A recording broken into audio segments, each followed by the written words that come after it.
Delta V, Rings of Saturn.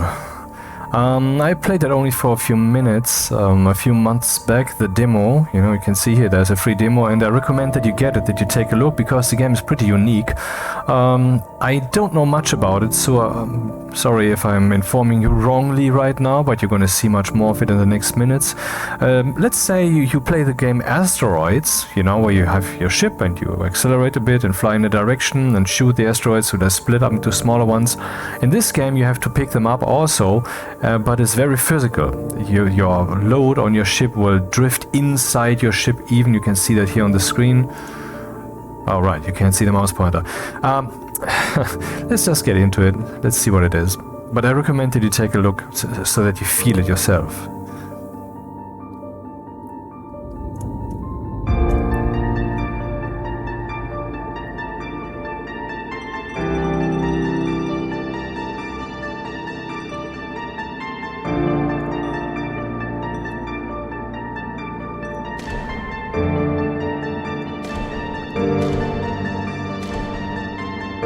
Yeah, since I don't know much yet, Alpha and Omega or what, Cygnus Alpha, that's nice. Okay, let's take that. You have to question everything.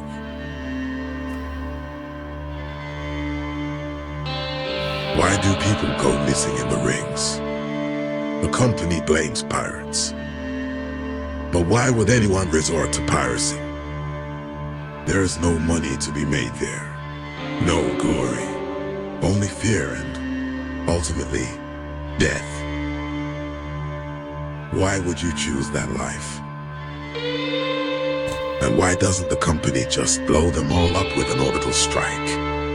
Don't tell me they don't know where they're hiding, with that array of telescopes watching everything.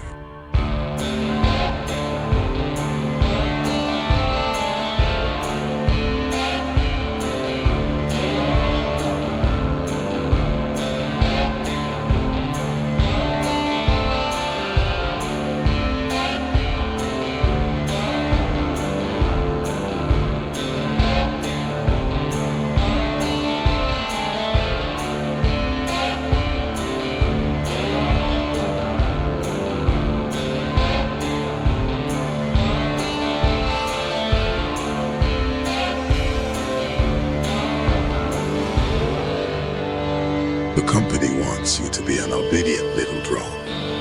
Master ever doesn't care if it shoots ice, rocks, ships, or stations. They know that, and they hope you won't figure it out. They aren't your friend. Question everything.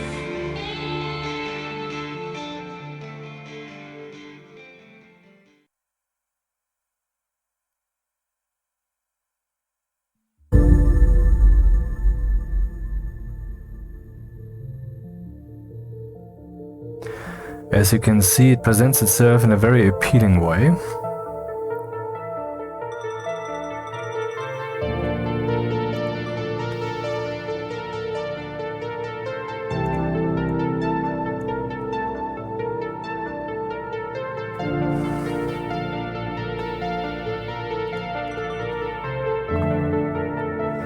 Well, we're just starting out, so I guess all of this doesn't really make sense yet. Do we have money? Do we have money? Do we have 20,000? Is that what we have?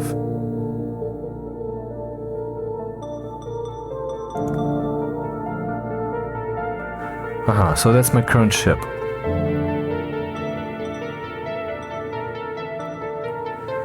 But anyway, let's take a look.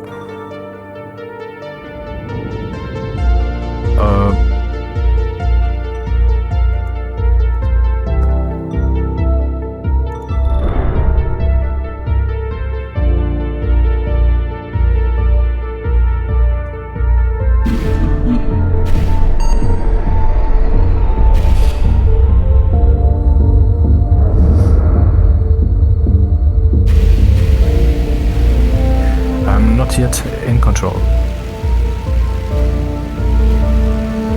On the right, I think you can see realistic things, how much propellant is left and so forth. So if you are stationary like I am, you should feel tickled by that.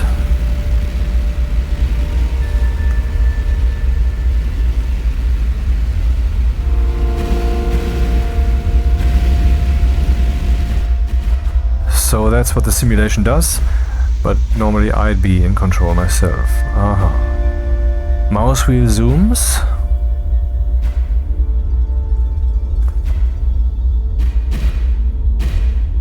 I'm pressing W shortly, and now S, I mean. So this is A and D to go left and right, and Q and E to rotate. So, and all Newtonian physics. So I will keep drifting in a rotation. Though I think I have some kind of autopilot thing on that I can turn off. On the right top we can see. I don't know if you can read that. Maybe you can make the user interface slightly bigger. Is that possible?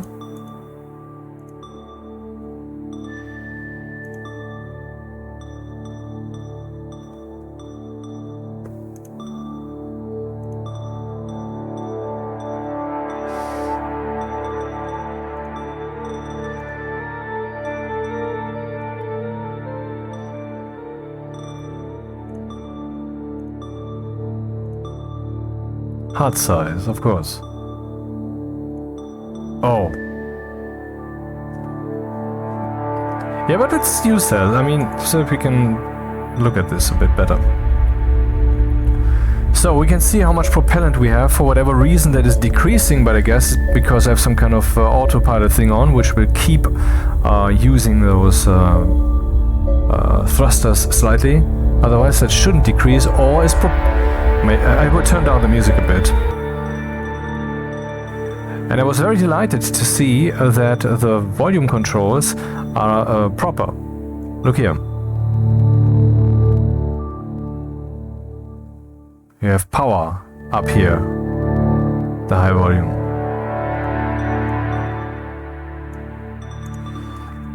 Just like station neers has a proper sound volume. Maybe the propellant is also used for other things like heating or whatever. Let's see what we have. Transit reserve, transit time, delta V, that is basically the acceleration and deceleration potential that still exists. Mass driver ammo. I don't know what this sound means. Is there some tutorial maybe? I thought there was some tutorial. But okay, let's just fly a bit, see what happens. I just click the left mouse button, for whatever reason I get the circle now.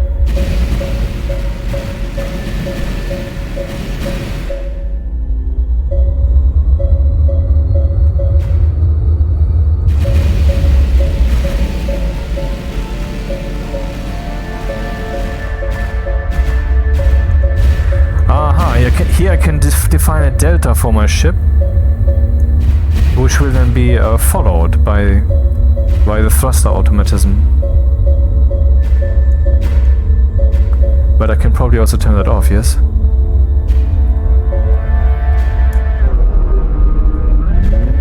Adrenaline. I just tried the adrenaline booster. So that would make everything slower. Shift O. What is that? Oh no! Don't do that. And O. What was with that? What is it? Oh, is it Q? It's O, right? I don't know why it says O here. Here we can see S fires both of these thrusters, and it seems like later we might have other ships, or maybe we can even assign which thruster is connected in which way. That would be pretty cool, I think. However practical or impractical that would be, to be able to tinker like that, I would fucking dig that, man. Just not sure. I'm not sure why is it zooming in so much. I didn't do anything.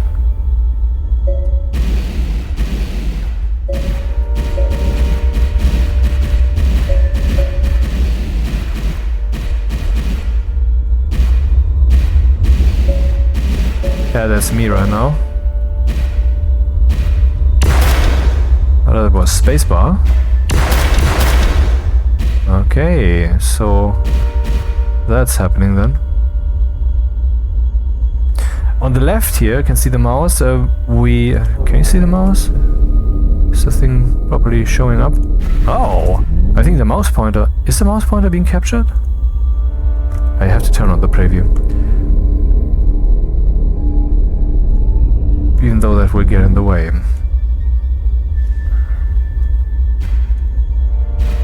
Yeah, okay. On the left here you can see this is my cargo hold, and if there's something in there it will drift around relative to how my ship is doing, and this can even lead to it drifting out of the ship as long as my snout is open. Here, up here you can see this these two where this can open somehow. I don't remember how that worked.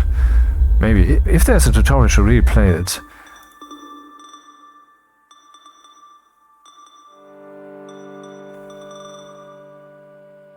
Huh.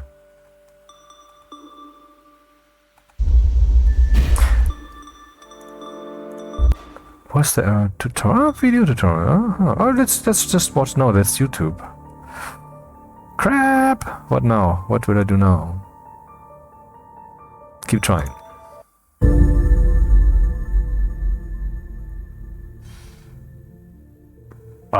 It appears you can only save in the dock or whatever.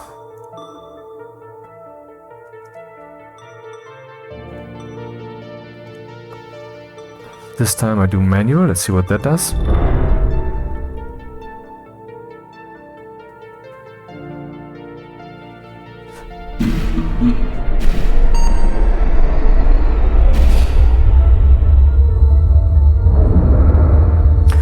This is my front. I'm not in control right now, even though it shows manual, so I'm a bit irritated by that.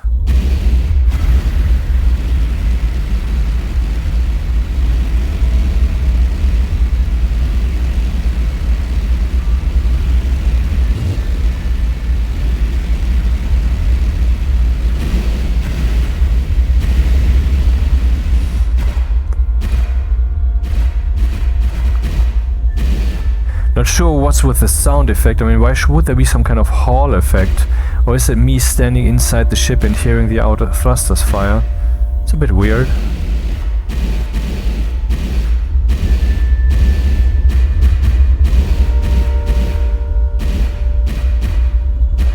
So what am I doing out here?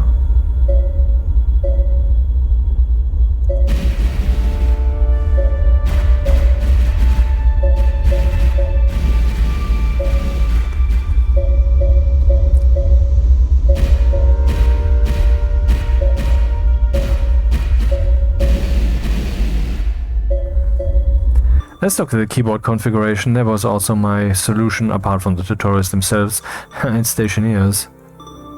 Controls.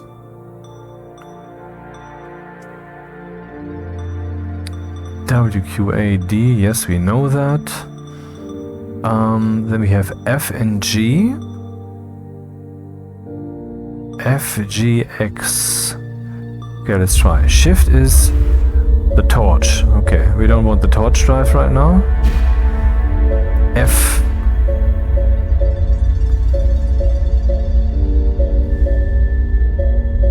G. So that regards the visual feed, huh? Weird that the visual feed doesn't change when I rotate. That's a bit weird.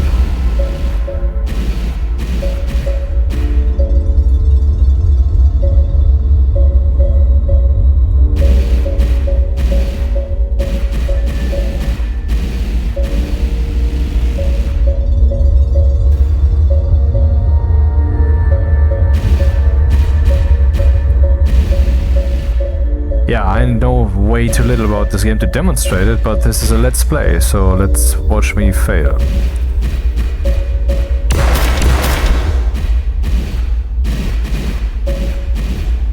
Yeah, opposite reaction.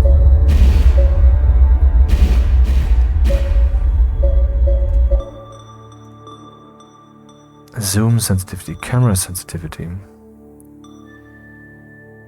Let's turn that up, see what happens.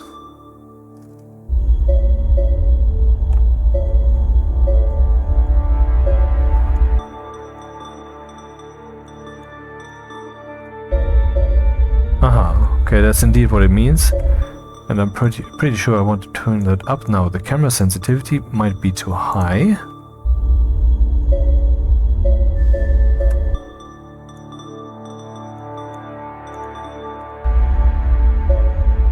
Yeah, that feels more chilly. X down. Do we have arrow keys also? Yeah.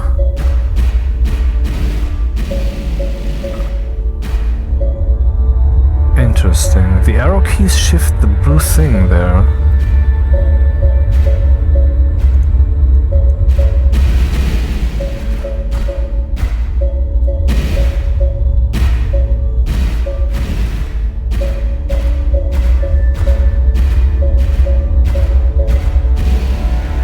So this defines my relative motion. It's like, pull ahead. Well, that's what it does then, you know.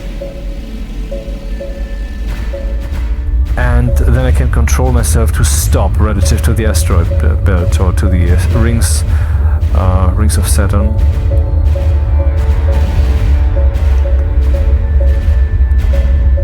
Ah, J onboard maintenance system. Ah, here we go. Now we're getting to interesting territory. Page up, page down. Doesn't do anything for whatever reason. Or maybe it was just loading. Ah, that's good, okay. Page up, page down to switch the tabs. Excavator, enter. Okay, show me. When I press enter, it zooms in quickly. Ah, I have to hold down enter. And when I release enter, it closes again. And it zooms in for convenience.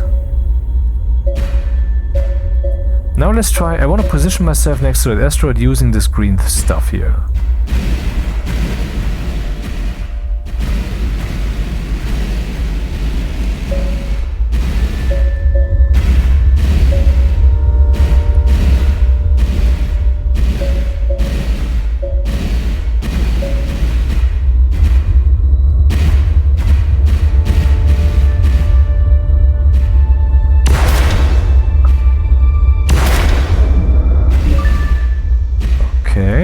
Now my snout is open, I'm flying forward, but I guess that's a bit too much for me to swallow.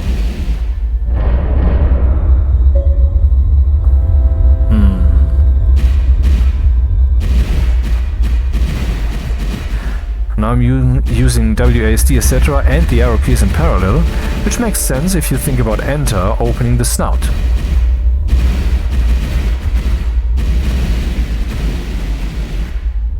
Very manageable this way.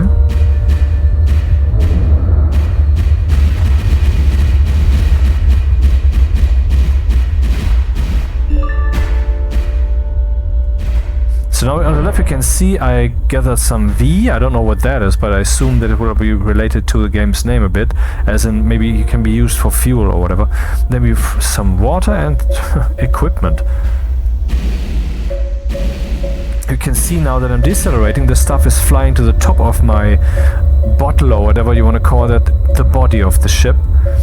And if I would open my snout now, it would fly out.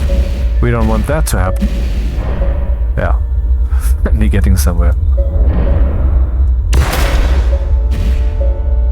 Aha, there's something greenish, let's go there.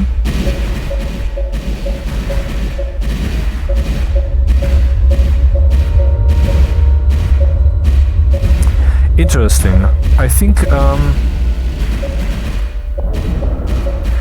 they changed it somewhat from the last time that I played it, because I'm pretty sure that I had to turn on and off some kind of autopilot thingy.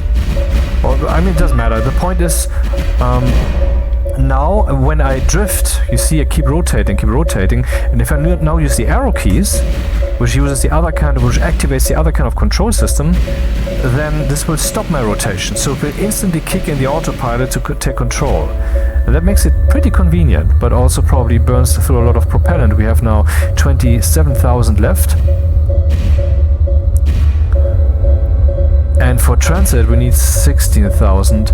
I assume that this means that if I go down to 17,000 I can still return. 15,000 I'm doomed, but I don't know if that is so. And I don't know what the stupid sound means. Dip, dip, dip the whole time. I don't know what that is.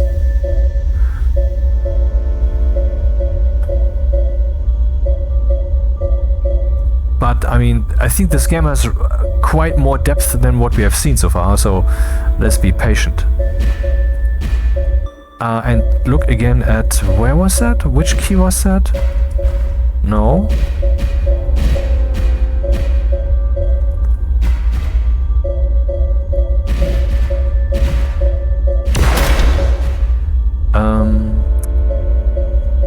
Damn, I forgot. Was it X?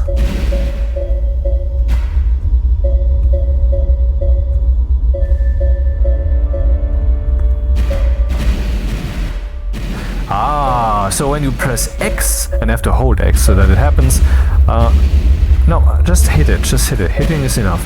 Then it will readjust the ship to 0. Good, okay, I learned something. So how did I get to that screen there? Ah, that's what X means here.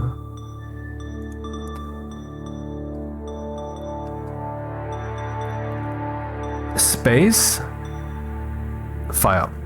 Enter, open excavator, double tap to hold open. Ah, interesting. That's also an option. Open onboard maintenance system menu. That would be J as in journal. You know, in other games you have the journal where you can visit the map and the inventory and everything. That's kind of what this is, I guess. Let's see. Yep. And it also sounds as if the world is now paused. Nice. Then what is this? Activate, deactivate adrenaline booster. We already know what that is. And page up, page down is for zooming. I'm holding those down. Let's just tap them one time. Getting there.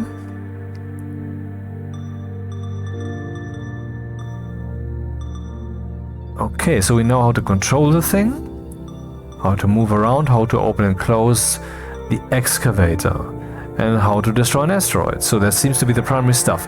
Let's continue to these things here.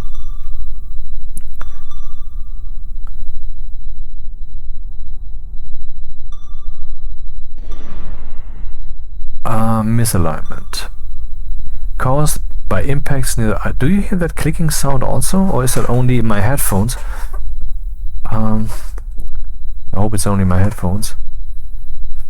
Or probably some low frequency amplification versus amplitude overload protection thing that is going crazy. Let's just ignore that. If you can, I can.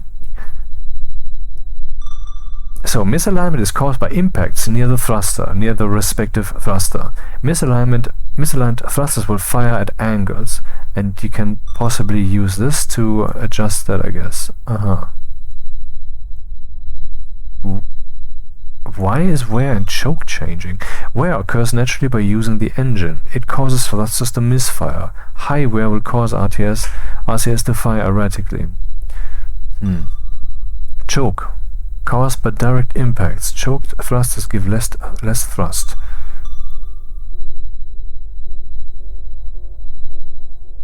But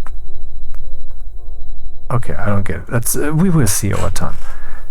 Excavator, thrusters, mass driver, onboard computer. Who? Oh, disable or enable the system.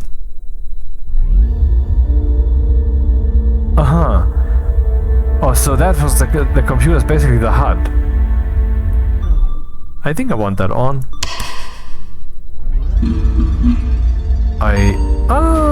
Cool. Very cool.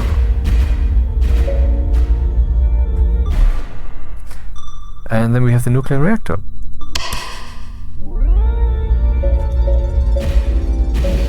I can still fly, so I don't know what that thing does. Reactor's cooling down.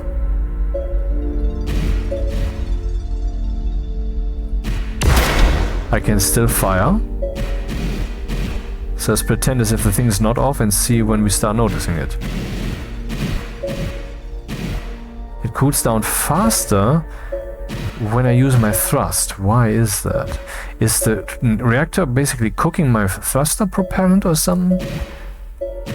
The numbers are now yellow of the reactor temperature. That should tell me something.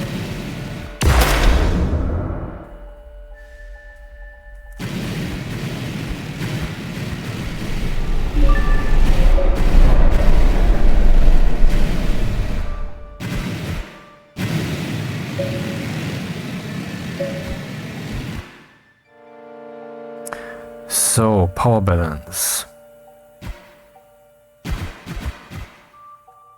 Maybe the power is needed to fire the thrusters, and so if I have too little power I can ultimately not control. Maybe there will be brownouts in the process of firing the thrusters. That could be something.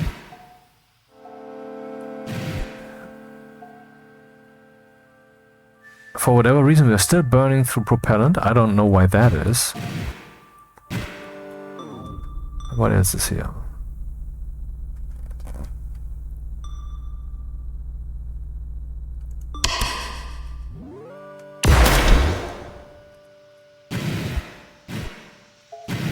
So I can no longer press shift to boost myself. That makes sense.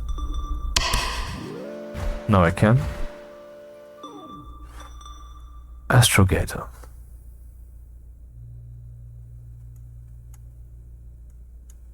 Is this a zoom? Uh-huh. That will be the belts, huh? I mean the rings.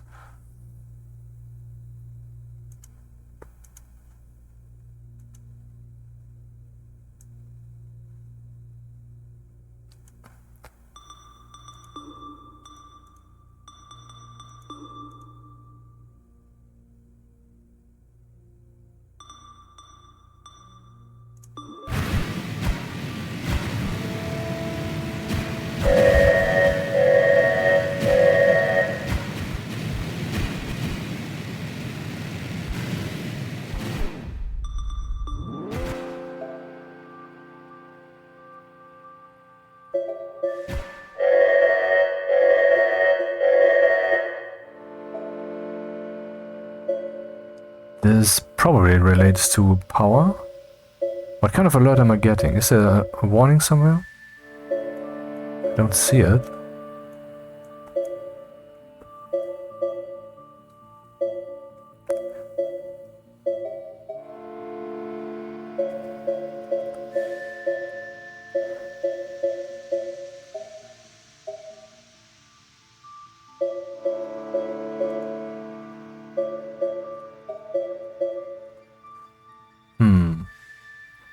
Can I no longer maneuver because that autopilot kind of thing is on, or what's happening?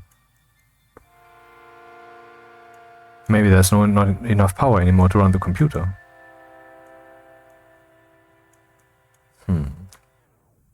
Well, let's turn the thing on again then. Just don't know what the reactor really does. Oh, fuel rods jammed. Very interesting.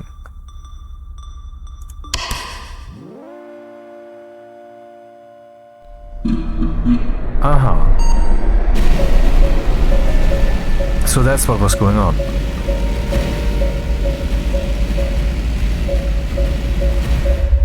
So I don't know how much else this game has to offer, but if it keeps going like this with these details, with these effects, then I think anyone who is interested in stationeers is also interested in this kind of thing.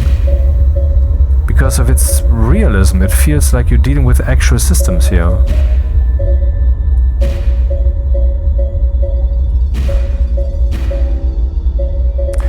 Transit reserve is going down. Why?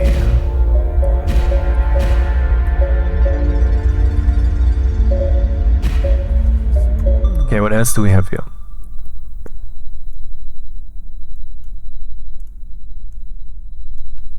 Pilot.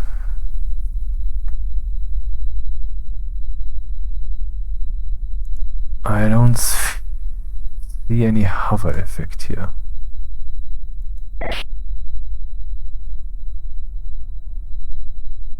Huh. Okay.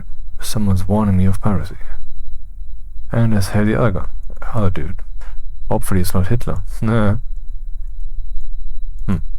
Nothing happening. Can't zoom or anything. Arrow keys don't do anything. Geologist.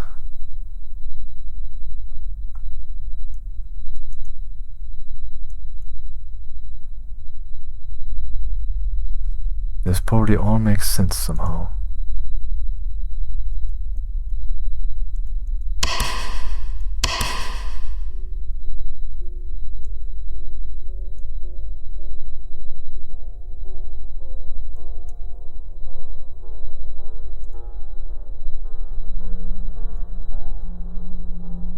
Oh, this is the station that we can see in the distance somewhere.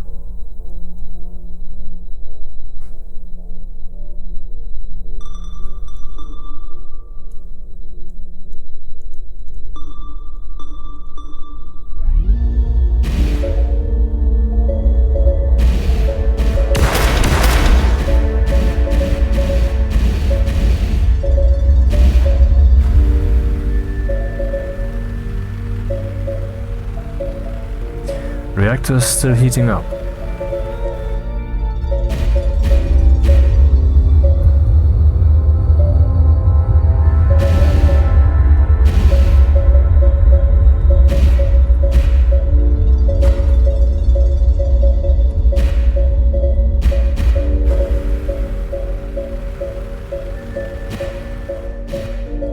It seems like it's getting thinner here, which, I mean,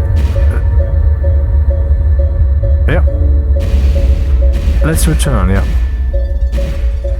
So I guess in the opposite direction it might get denser. This radar map kind of thing up here seems to suggest that. Interesting. I wonder how deep we can get and how different that would seem then.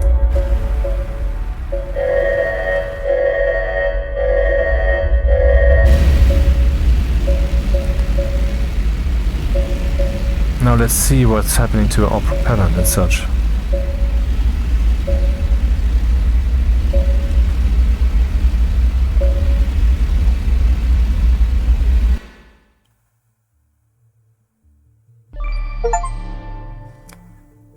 Again, pilot the key case 37T and TRL is the achievement. So here we can see what it is that I harvested. And if I do this now, we can see here I have 19,000, maybe I have some kind of docking fee to pay, I don't know what this means. Sell all. Aha, and now we have 27,000. So that's how you can progress in this game, gather stuff. What can we do with this though? Repairs, anything to repair?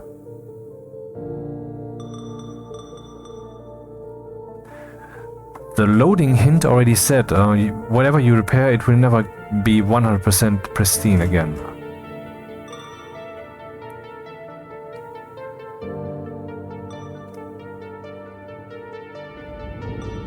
So you cannot fix it, but you can replace it. Or maybe that's not a general rule, but only my current situation. Services. Affordable capsule hotel. Affordable capsule hotel accommodation directly converted from K-37 ship habitats, presenting spacefaring citizens with both familiar and affordable experiences. That's a way to sell it. Located on the rim of the industrial ring of Enceladus Prime, this capsule hotel operates in only a fraction of the normal gravity, making it well suitable for prolonged zero-G recovery.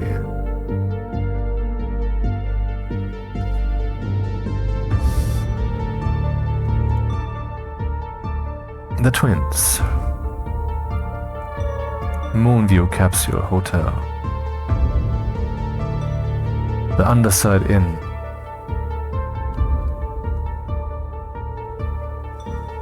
Skydome Resort.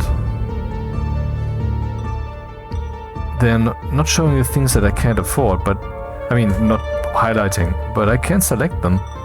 So we are already getting a perspective of what we're doing here. We can ascend currently a little belter fart with nothing, but we can ascend. I don't know what that's good for, but one thing I keep hearing is even though this game is released, they keep updating it with new stuff. So there was services. Ah, toggle talk. Okay, now tuning. Just the amount of reaction mass that gets pumped into the thruster. Higher mass flow will result in better thrust, but thrusters will consume more propellant, will need more heat and will wear out quicker. Lowering mass flow can prolong life of fragile thrusters.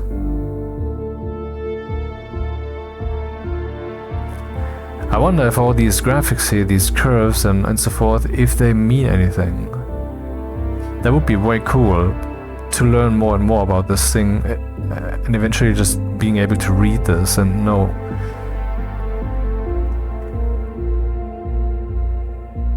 Minding virtual flight service. What is this? What is this? I guess this is me running a simulation of the ship as it is currently configured.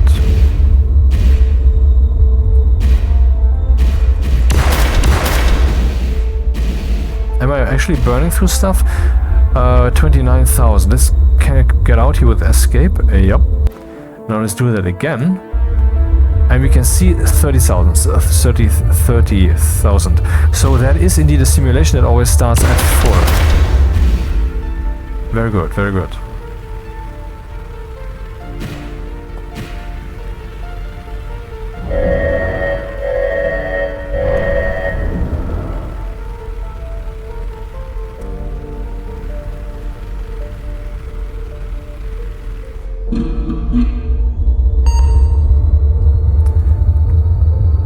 I don't know what just happened.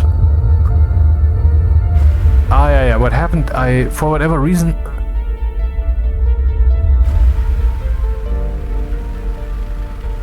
For whatever reason, the reactor cools down when I use the torch, so...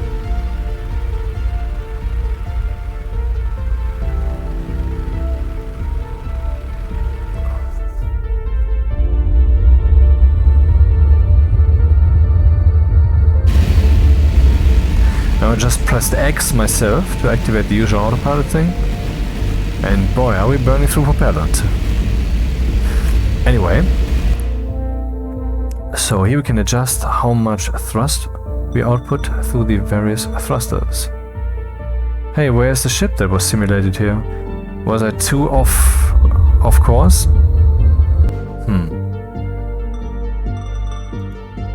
I don't understand. Aha, there it is again. I don't know where the ship was.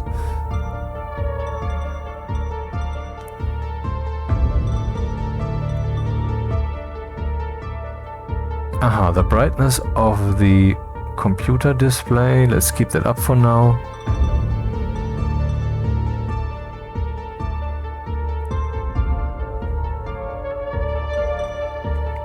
Okay, so for the engine, we can define the thrust. For this thruster, we can define the thrust. For the mass driver, aka, well, our gun. Oh no, the mass driver might be the main drive. No. Well, this mass driver sounds like it's the gun. So, well, we can find out easily. Let's just reduce it to minimum and do a virtual flight.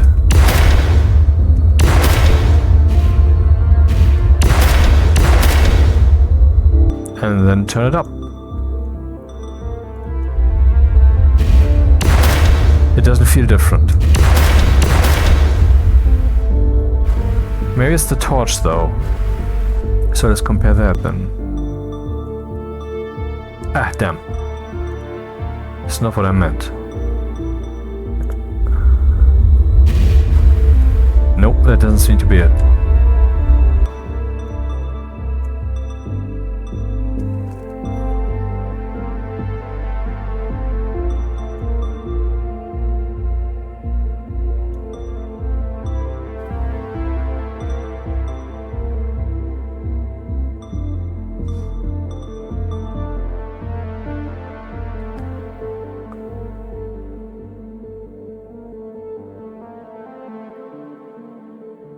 Interplanetary xenon transit drive usage.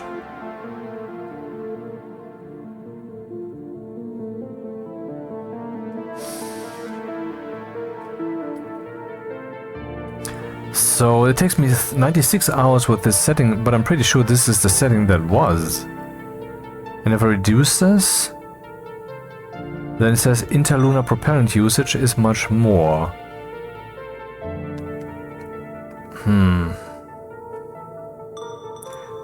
Not sure what to make of this. Maybe one is slow, one is fast, and you also need some food or whatever, and this takes longer? I don't know. Microseismic scalar focus.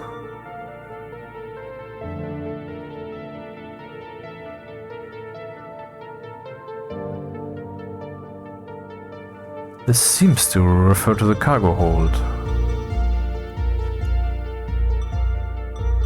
Maybe this is just... I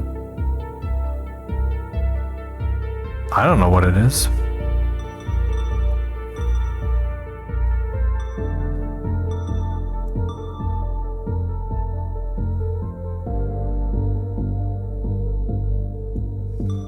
Proximity alert.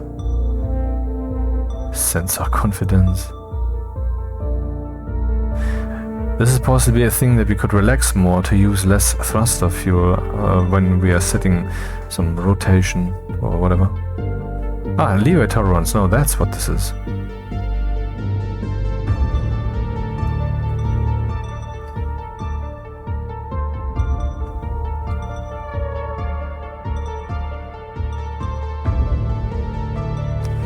Audible feedback for sensor contacts. That would be the constant ping that we were hearing, I guess. Yep.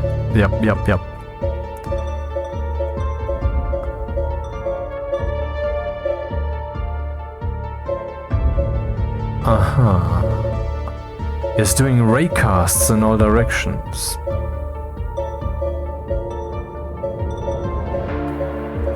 Target temperature of the nuclear reactor.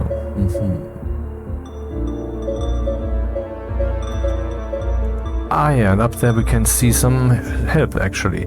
Higher temperature will result in better thermal and electrical performance at the risk of causing turbine galling and meltdowns. Jammed rods can cause more severe fluctuations exceeding the target values. Meaning, there was some help actually. They're telling me what this means. When LiDAR detects objects with a proximity alert range, it will switch the autopilot to performance mode, ignoring comfort limits on acceleration.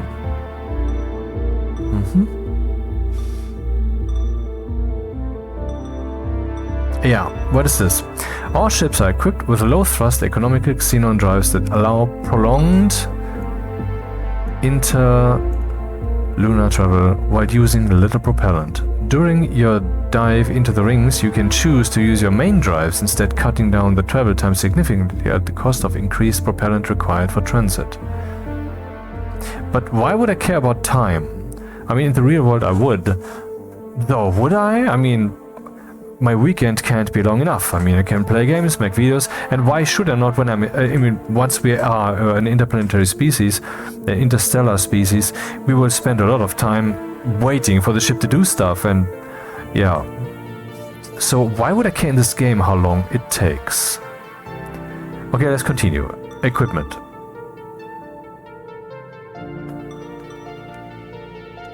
User manual.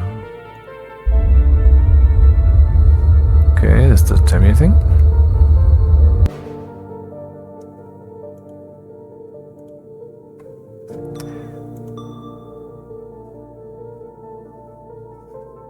Mass driver.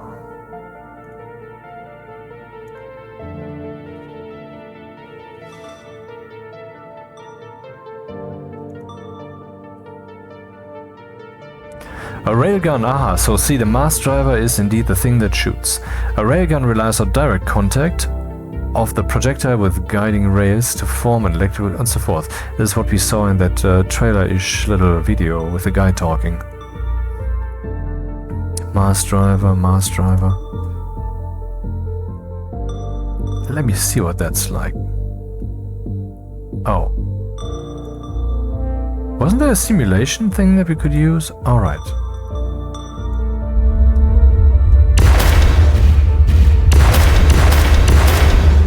Or do I have to actually buy this thing now to see what that would be like? Because that would suck, man.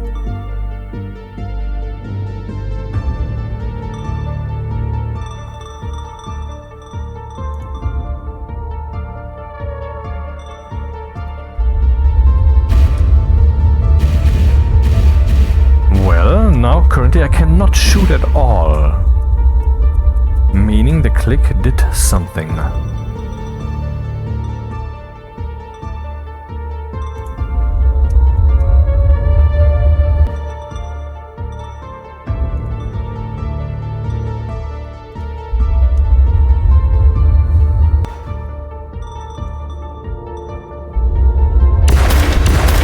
Aha, so where the border is, so that's what we're testing. That was underwhelming.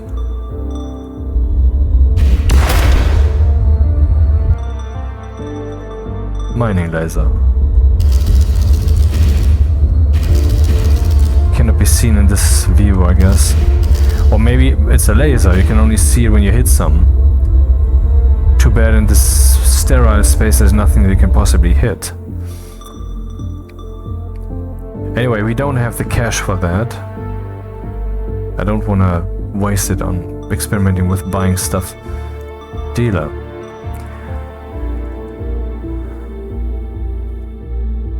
Trade in Citus Alpha for this and this amount of cash. And I can buy a different ship. Interesting. 1.5 million. Haha. Fleet. Ah, so here can I see all ships that I own? Crew. Why would I have crew? Dive crew. Huh.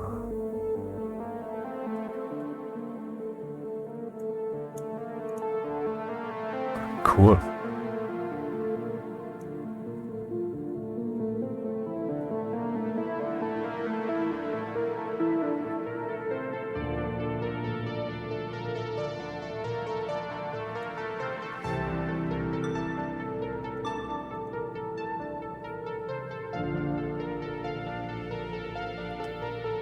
I wonder if I can set out multiple ships and how detailed the simulation of those will be.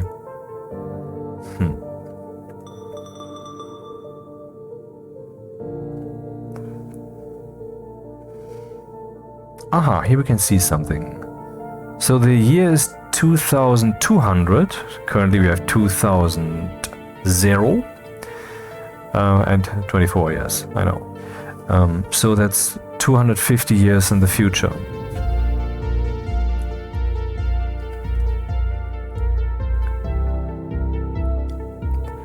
So that's when we started. Interlunar transit. Total launch fees 296.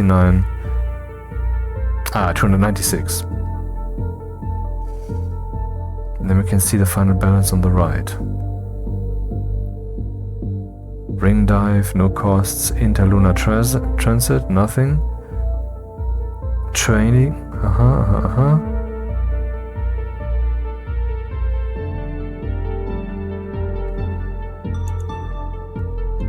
Oh, there's even more detail to be found.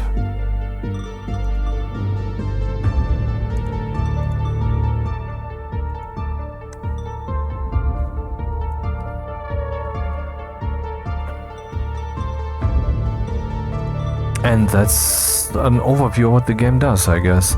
At least the things I can already see, who knows.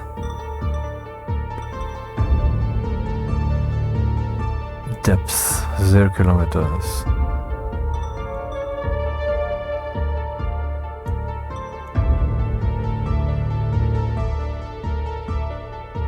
Entry, trajectory, precision fee. What does this mean, man? Why would it increase the fee? For what would that do? Propellant.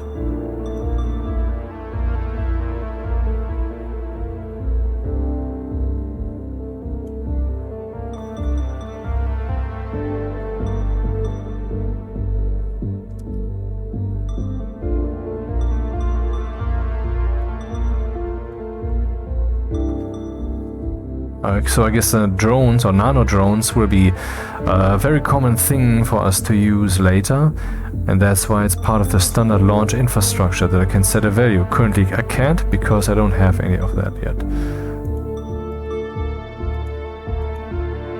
Allow drift. It doesn't change the cache. Why would I allow drift then? Anyway.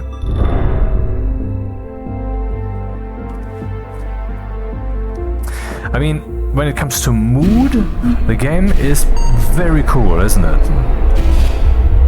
I mean, it's important that we don't like abstract it and look at the whole thing through the lens of the boxes in our brains that are being ticked, but instead maybe just open the eyes and the ears and look at it, you know, to feel what's happening.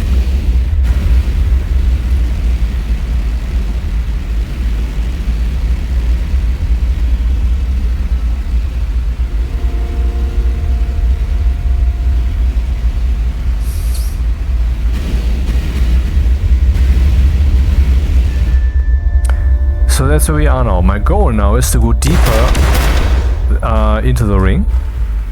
Let's see what happens.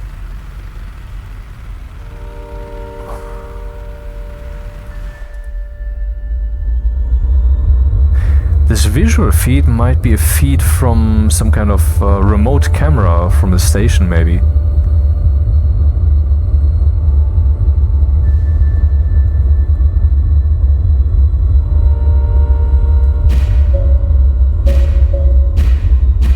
So the LiDAR or LiDAR is rotating its rays around me and is warning me for objects that are closer than 150 meters.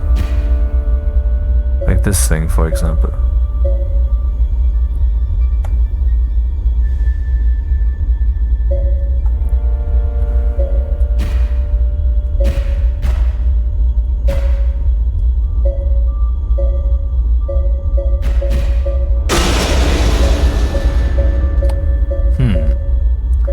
I get the feeling this is to be avoided.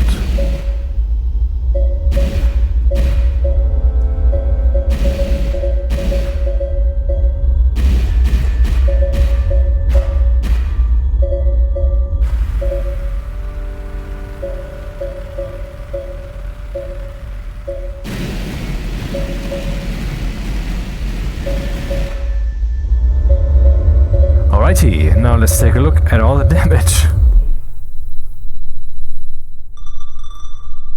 All looks fine. Can't tell of anything destroyed.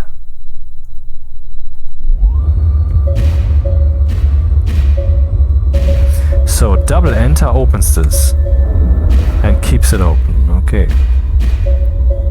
Now let's employ the space, the arrow keys to get some convenient precision driving here.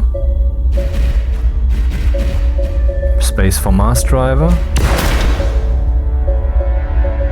And that didn't do anything helpful. Okay, what about this dude then?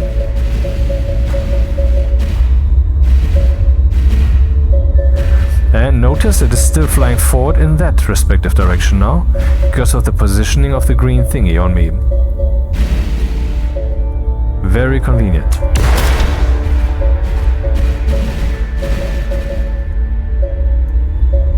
Oh, it is open, yeah.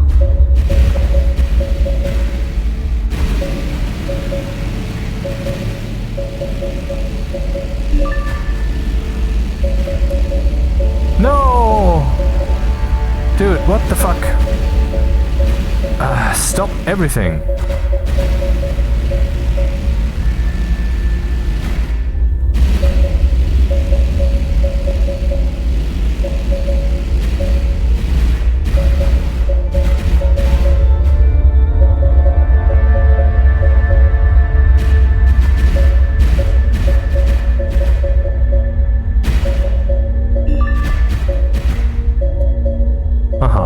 No double enter to close it, one single enter is enough.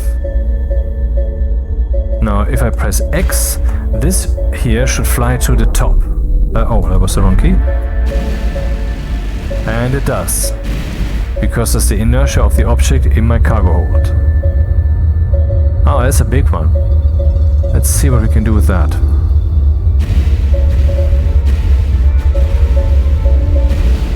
And mind you, I don't yet have a mining laser. I only have some simple mass driver which explodes stuff. So that would be a different behavior as I've seen in some videos, where you have kind of an invisible beam that will, I don't know exactly what it does, but different from the mass driver.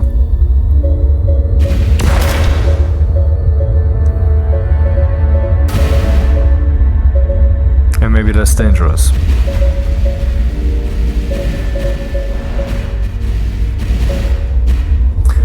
Let's use the page down to zoom in. Yep. So you can play this mostly with the keyboard.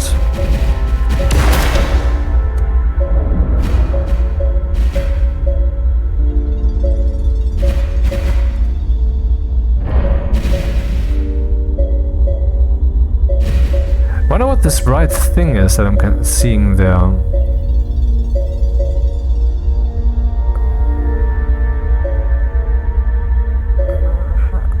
Let's fly to this thing here and see. Aha, so I can just click on the direction. Now that's helpful.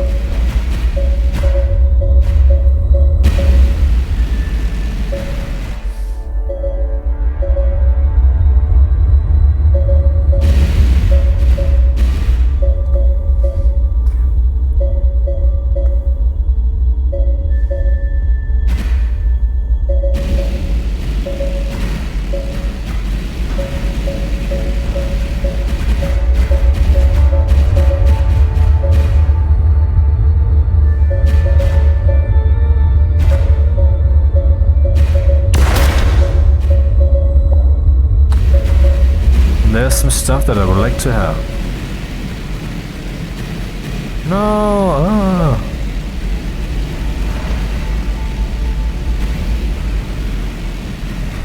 We have to get used to this. Here we go. Yeah, I must remember what I'm doing right now is I'm setting what it's supposed to do. I'm not actually accelerating or decelerating. That is not done by me.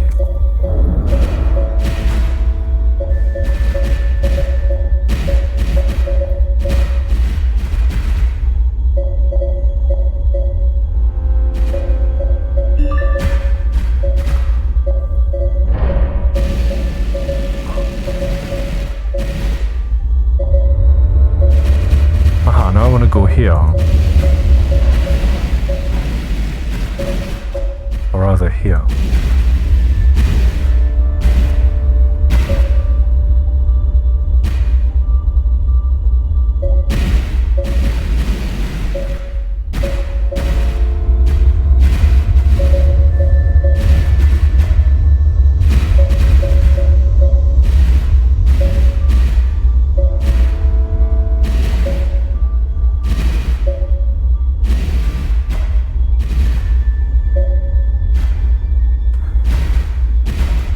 The overall feel definitely has something of the Expanse, not just because of belters, but also physics, I guess. Ah, close. Ah.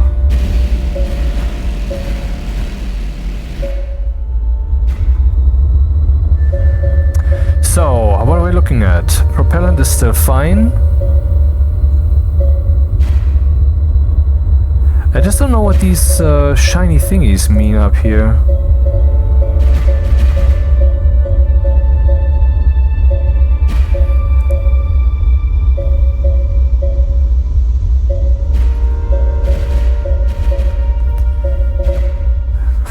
I think next time I will turn my LiDAR off, or LiDAR, because it's annoying.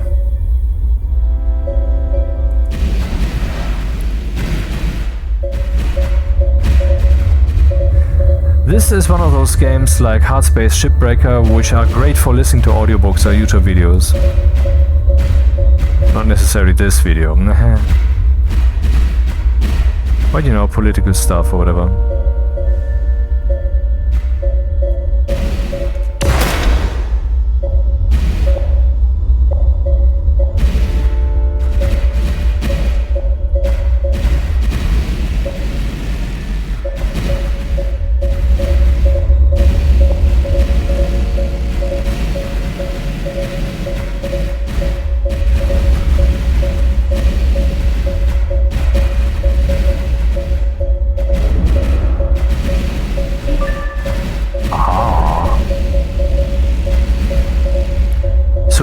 90 cubic meters of cargo space left. Now it's 88-ish.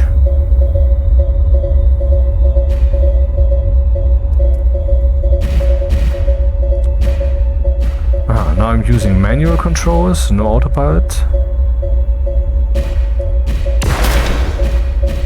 Not the wisest idea, I realize. So let's go back on auto, just by touching the arrow keys. Controls are very convenient, given the situation, I mean. There.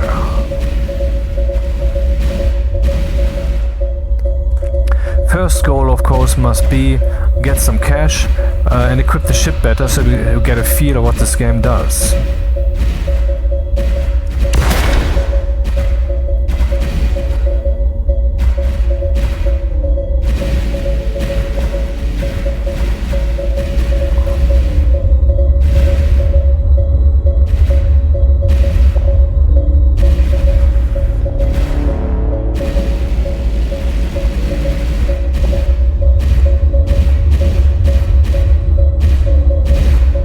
Let's try manual, see what happens. Oh, a big one.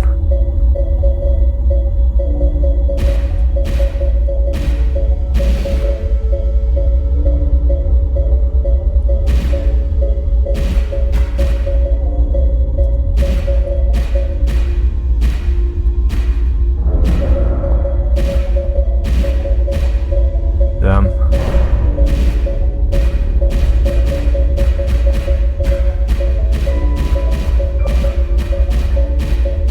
Relativity, baby.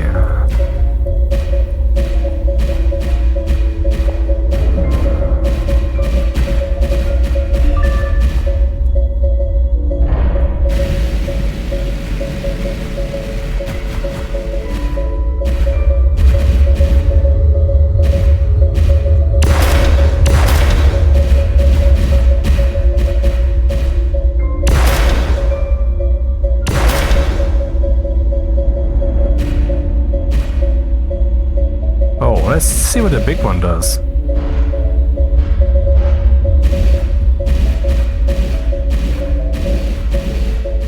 Do we have some kind of lights on board which are now reflected? Oh! Do we have some lights we can turn on and off? I'd be curious to find that out. Controls. No. I guess not.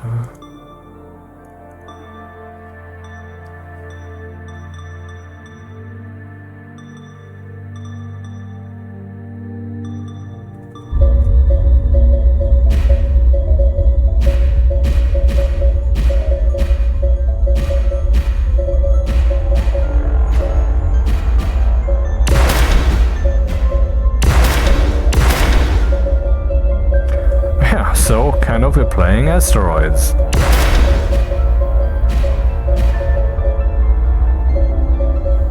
Nothing of value?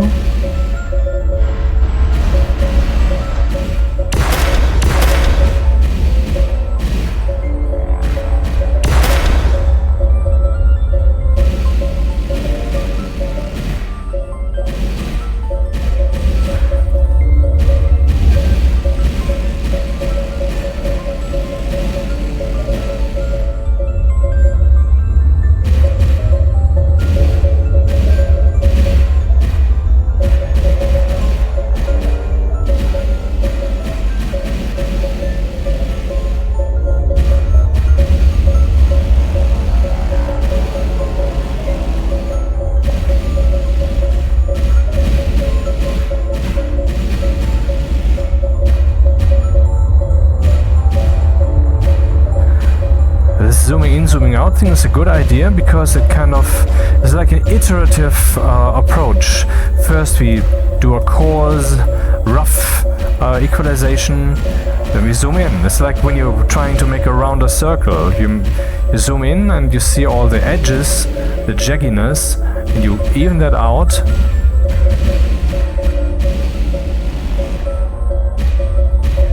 And then you zoom in and see, oh, there's still some work to be done still.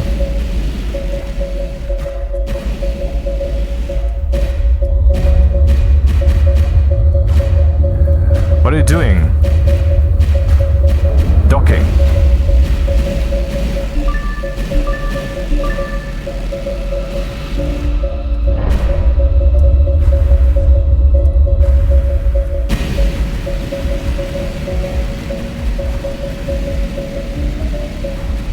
The more mass we are carrying, the harder it is to maneuver, hypothetically.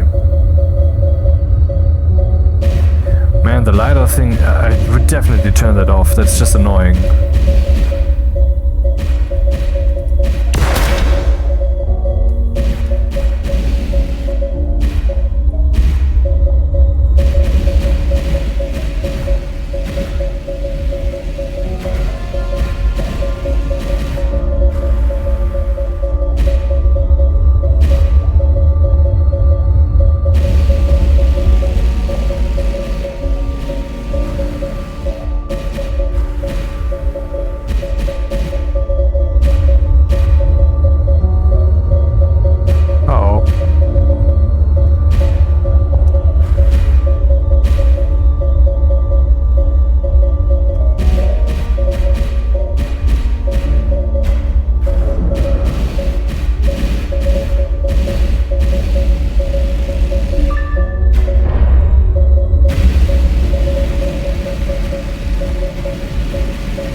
So we're now 10 kilometers into the rings. Interesting.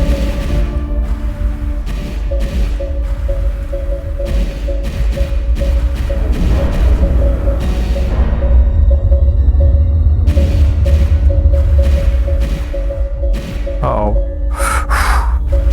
I thought it was a real thing. That, though, is a real thing, isn't it? It is.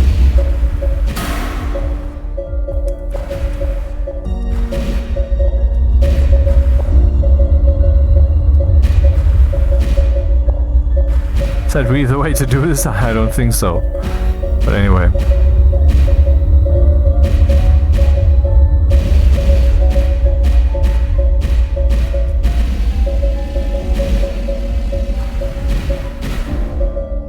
Oh, you can even use the thrusters to destroy asteroids.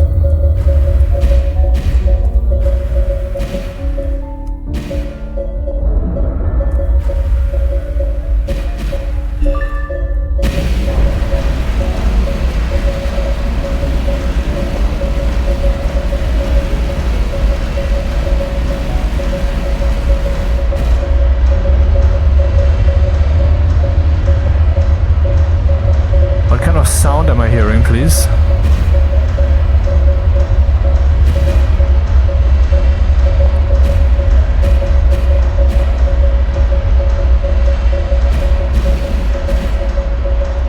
I don't understand what's happening. This is annoying and slightly terrifying. Is this some kind of a pirate attack alert thing or whatever?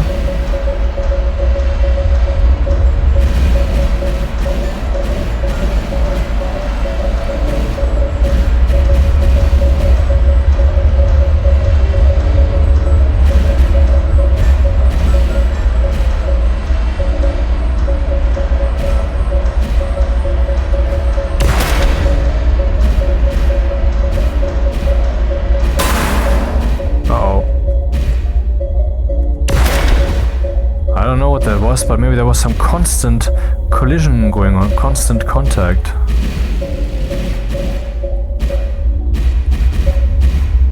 Oh, that looks valuable.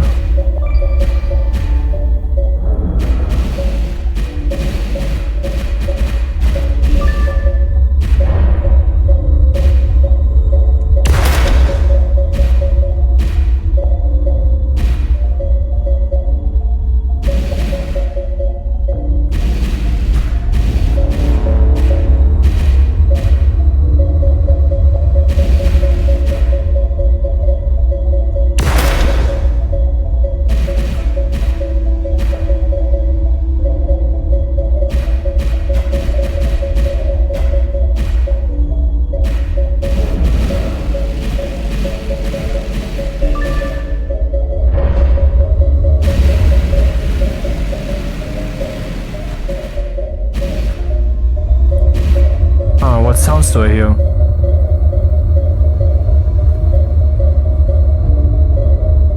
Why are these sounds so changing? What's the purpose of this? I don't understand. Yet I want to. An impasse.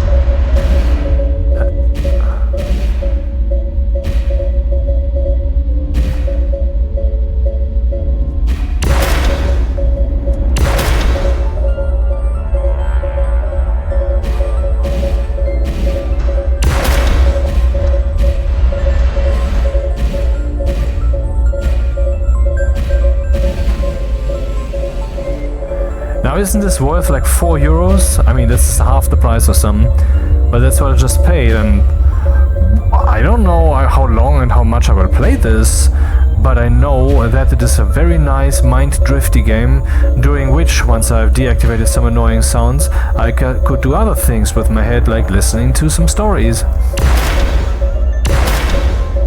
And such games have their value.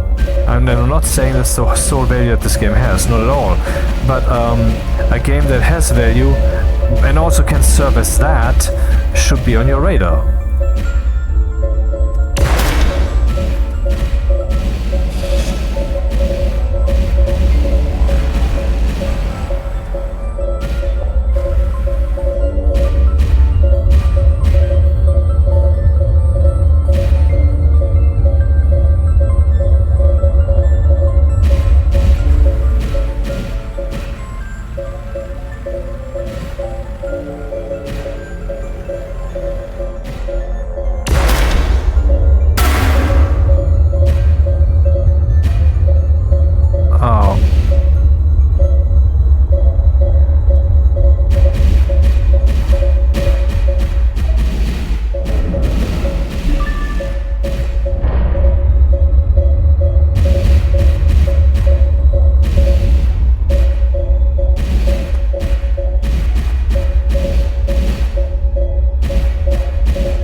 LIDAR sound is definitely just telling me there's stuff.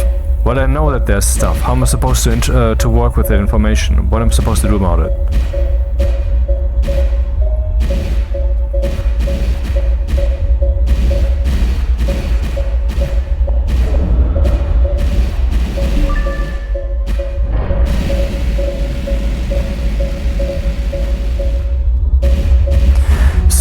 Before I now overload myself or die or whatever stupid shit, I want to go back. How is that a doable thing?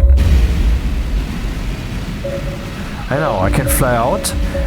Look here, that's where we are. So let's look at the astrogator. And that's how deep you can fly in, I would assume. And then there's the Keeler Gap. I wonder if there's something special there. I mean, this whole thing might work kind of like levels or special locations on a map. Anyway, plot a course.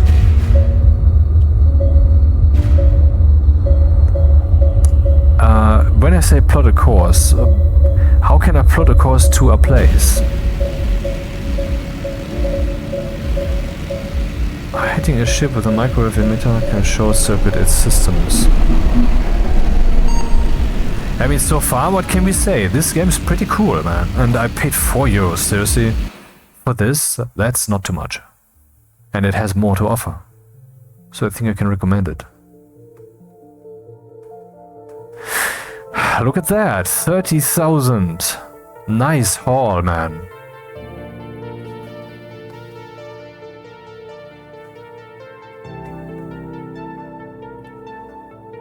That seems to be the owner of the stuff.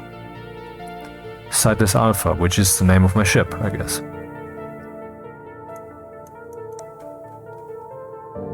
beryllium ferrite, H2O, also known as dihydrogen monoxide, and plutonium? Or what is PT? Anyway, sell all. 55,000!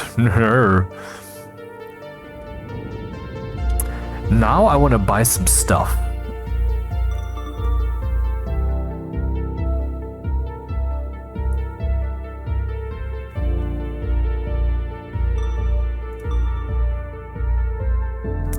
So currently the left low stress hardpoint is empty.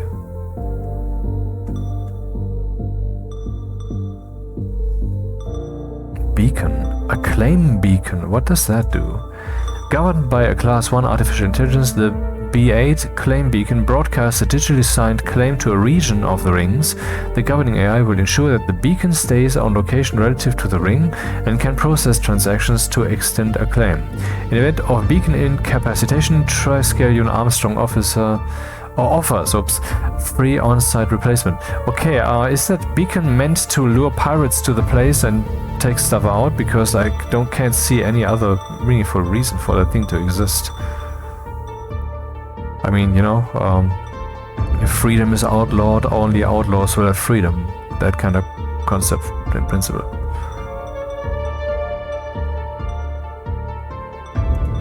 Clicking again folds that.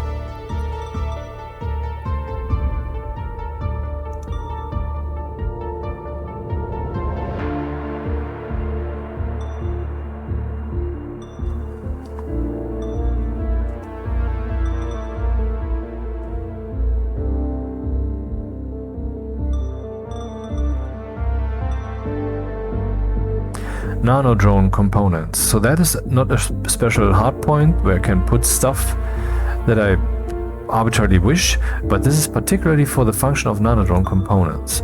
What does this do? MT is currently installed. Good. So I have that already. But what else can we have? Basic nano drone storage. I don't know what that's good for. A specialized storage module for disposable nanodrone components, capable of rapid delivery of selected parts to the drone assembly. It seems like this would be a waste of time right now. Or isn't it? A waste of money, I mean.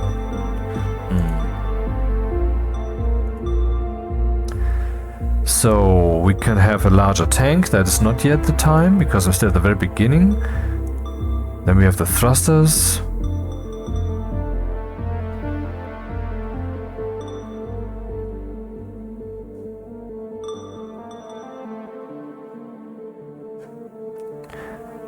So I can install this thruster, which is very cheap. And so if I install that, then the trade-in of the thruster that I currently have will ultimately just give me money, 8,000 or something. And then I will have a shitty thruster. Can we see the numbers here somewhere? 600 kilonewtons, and I have 2. Excuse me? This one's cheaper and has more thrust. What's the trick? Exhaust velocity is that I have is 15 kilometers per second. Okay, that's a difference. Propellant consumption is also much lower. Power consumption is much higher. That's fine. And that's also why the reactor goes down, because I'm using the power. Why using the power lowers the temperature of the reactor, I don't know, but depends on how exactly the reactor works. For example, is a turbine being used? The turbine needs to be driven, so some water has to be heated, that heat in turn, and so forth. Something like that.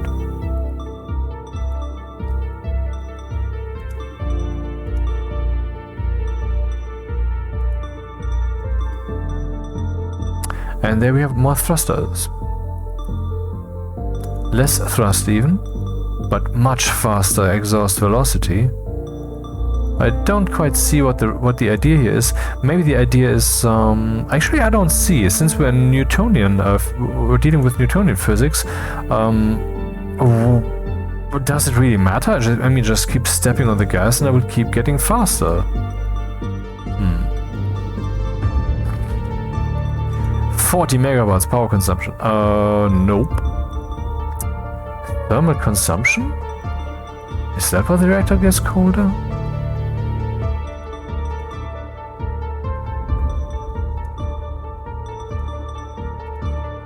So here we have 400 kilonewtons, exhaust velocity the same, uses exactly double the propellant consumption, uses 3 times the power, and double the thermal consumption.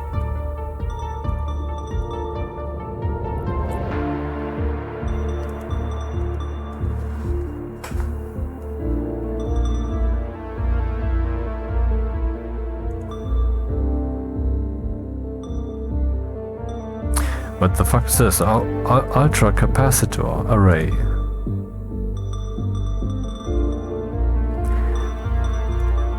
Graphene fractal ultra capacitor array fractal, sure. For storing excess generated power. For availability during peak usage. Ah, that's that battery thing that was shown in the ship the whole time. And so here we have 500 megajoules, joules, very good, not watts, joules. It's like liters, we're talking amount of stuff, not amount of stuff per time. Because that's what watts is. 1 watt is 1 joule per second.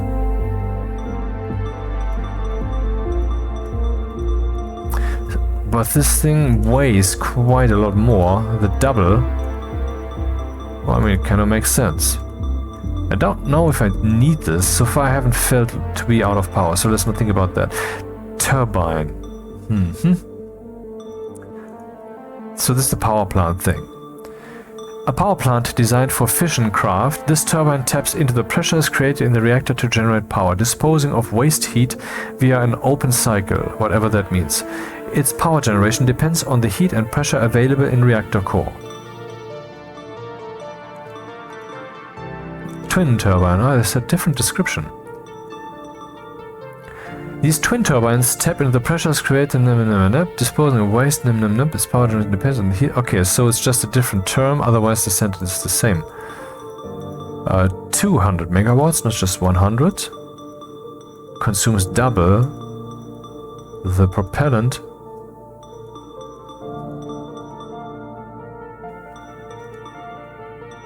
Auxiliary power systems. What can we get here?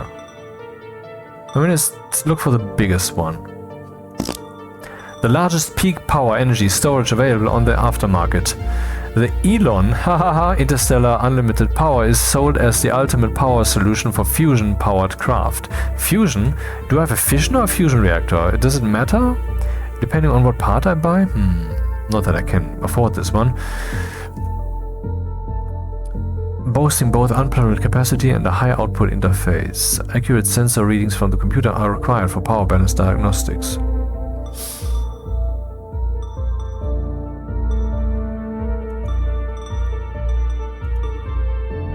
A magnetoplasma dynamic generator sharing is designed with those in the popular clusters. Series produces up to 350 megawatts of electricity. Unlike turbines, require external power to operate.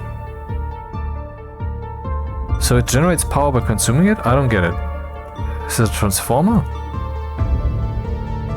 Draws 50 megawatts, thermal draw 0.5 gigawatts. Okay, one day I'll know, I guess. Cargo bay. Now with the standard cargo bay.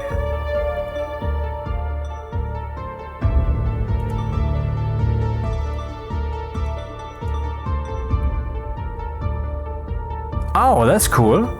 Look, a standard cargo bay compartment without additional protective equipment. In other words, if I don't take care, my carefully collected stuff can just fly out of my snout.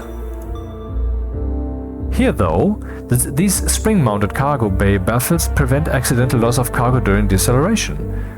So I haven't yet experienced that in practice to be a problem during this playthrough, but my demo playthrough a few months back showed me that now I realize I want this thing. So what can I do to get it?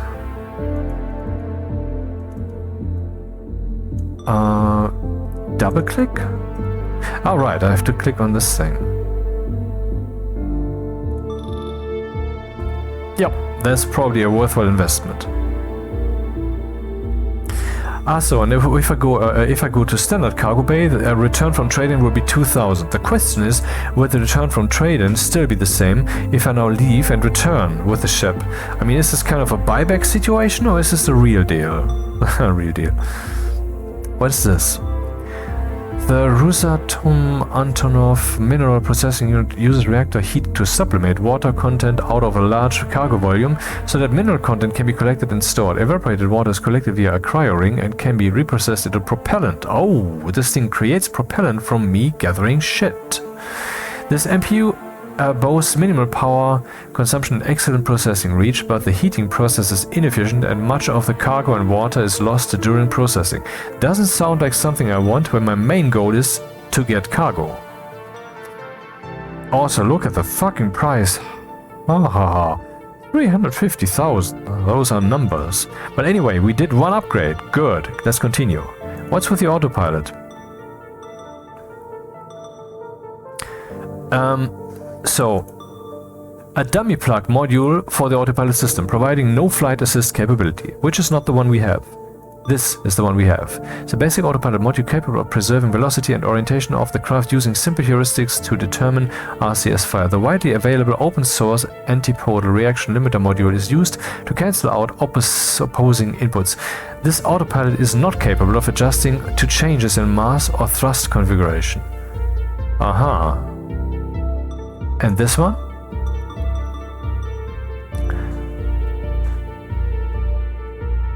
Advanced heuristics?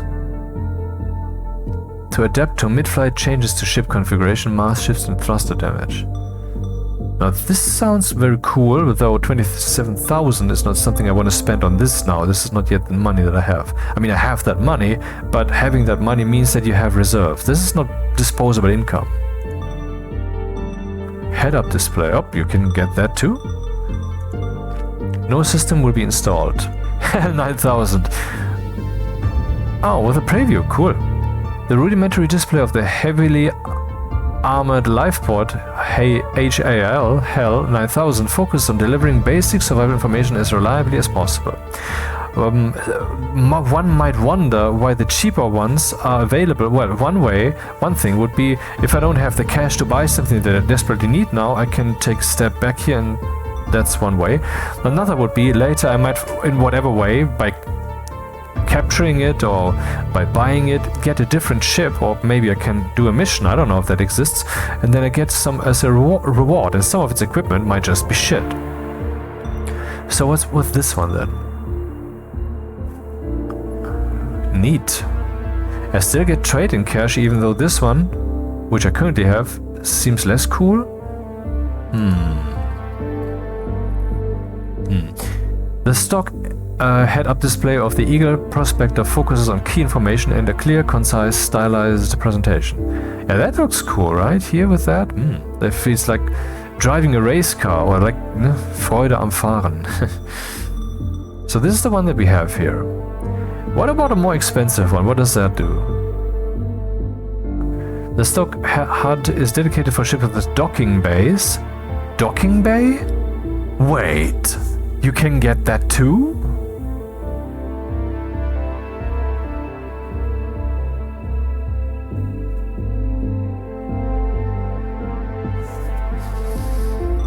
Docking bay. Botany bay. This popular third-party modification of the stock Eagle Prospector rescales all of its readouts to metric units. Oh, that wasn't metric? Miles per hour? Oh shit, man. Oh man, what would I have done? I would have Americanized my ship, which in regards to units is never a good idea. Unexpected juxtaposition of style, economic and utility. The interesting folding structure, so you can fold and unfold things. Circular displays and branded curvy styling are a bit at odds with the inexpensive plastic and utilitarian design. The extra physical hardware is less convenient than... I think you should get this game, man. But independent power and control systems give them a degree of redundancy that a digital overlay cannot offer. Let's compare with the current one.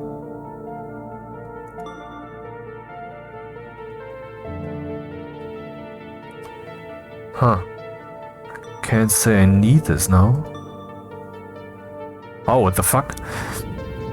Of the Elon Interstellar Model E, this display was designed with the intent of keeping necessary information visible and close to the pilot's focus in the context of the crew's current activity. In other words, if you're hunting for a little blip that you want to fetch, then this might get in the way, even though it's so nicely expensive.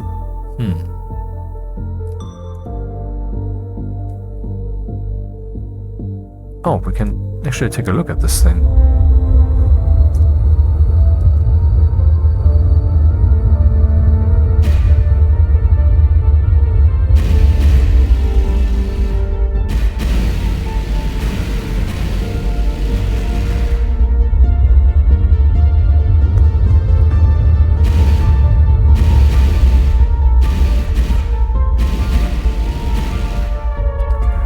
Seems a bit wild in how things appear and disappear.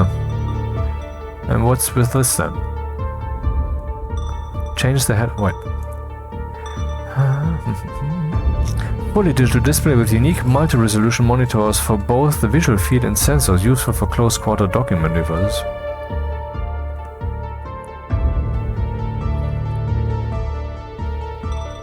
Okay, now that we have seen this, let's ignore all of that. But keep it in mind. So here we have the LiDAR thing, which is very annoying, but hey, who knows? Maybe that's exactly what you can tackle with this.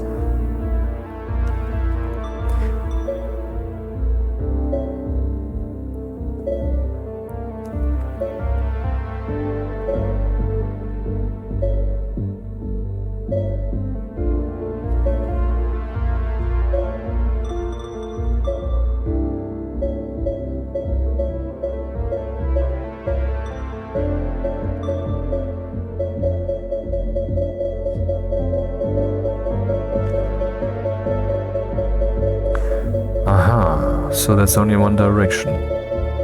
It costs 15,000, or rather 10 for me if I trade in my other.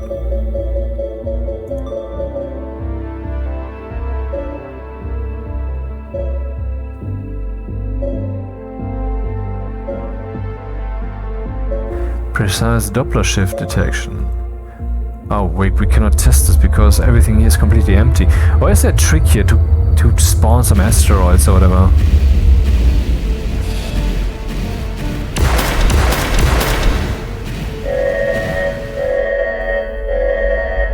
What does this sound mean?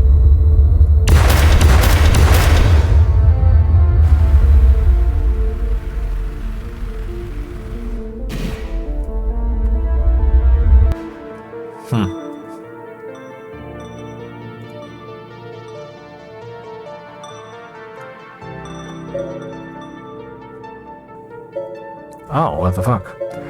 A novel phase-shifting array approach or two infrared laser detectors presented can direct its infrared laser beam in any direction without any mechanical elements. While the novel approach allows almost immediate threat detection and excellent coverage, the array cannot detect Doppler shifts, and its output is prone to ghosting artifacts.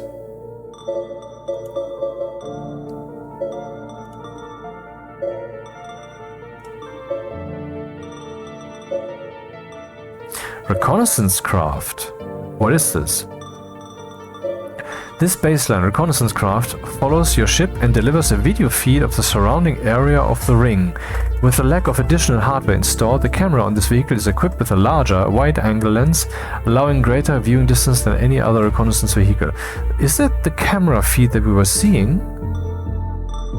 So what is this then? Provides a top-down display of your ship.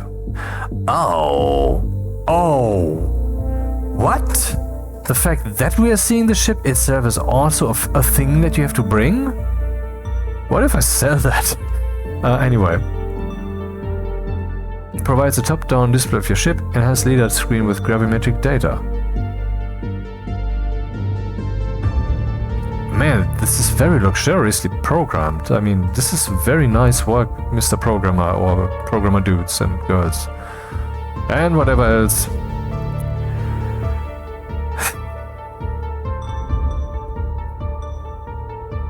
You know, I mean, okay, let's not get political, but one thing I keep running into in Germany, like 4 or so years ago, or 3 maybe. The government made it possible for people to change on their birth certificate or whatever to define as what they want to be listed, man, woman, or diverse. Right? And at the same time, basically all across our radio landscape, we have this state-sponsored radio, which we are all obliged to finance, else we go to prison. This is not a test. This is not a joke. Yeah, it's pretty... has some fascist undertone in my opinion, because it is very politically leaning, and that's not the fucking purpose of the motherfucking thing. Anyway, since then they have been so insistent on pronouncing particularly ladies and gentlemen, the men and women, and so forth, always explicitly mentioning 2 genders. Do they not realize what they are trying to say there? I mean, this is possibly not the intention, but dude, use your brain if you have any. I mean, even paying you to fucking do so, even though it's involuntary. I mean, okay.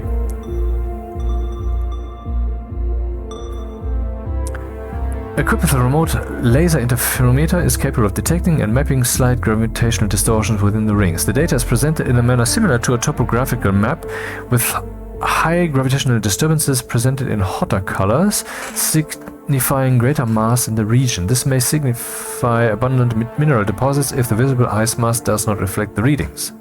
That's the thing?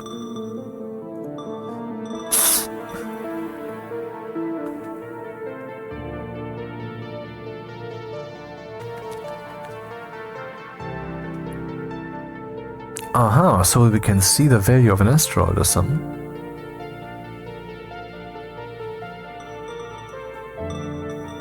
Okay, now I see that these curves actually mean something. You can see here the reactor temperature. Capacitor, power balance.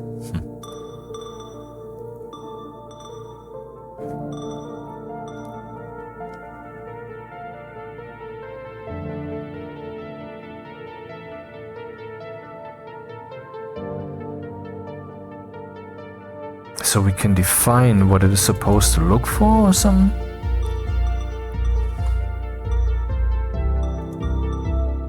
So that's the one we have.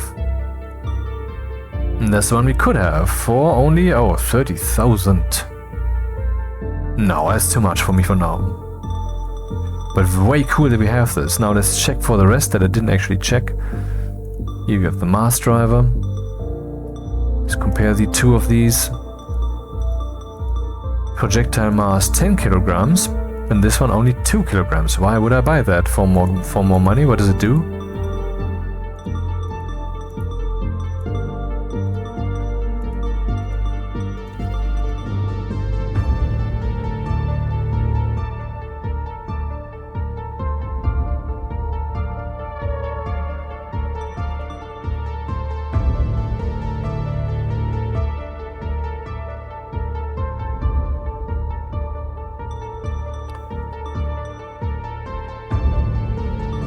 Not sure I would buy such a thing.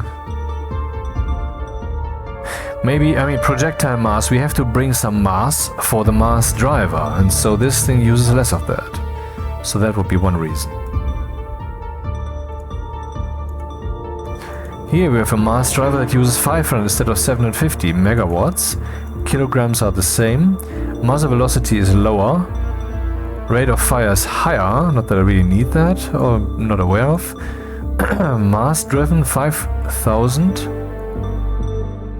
Cool. Manufacturer Conlido, not Collido as in collider, but Conlido. Haha. 22,000.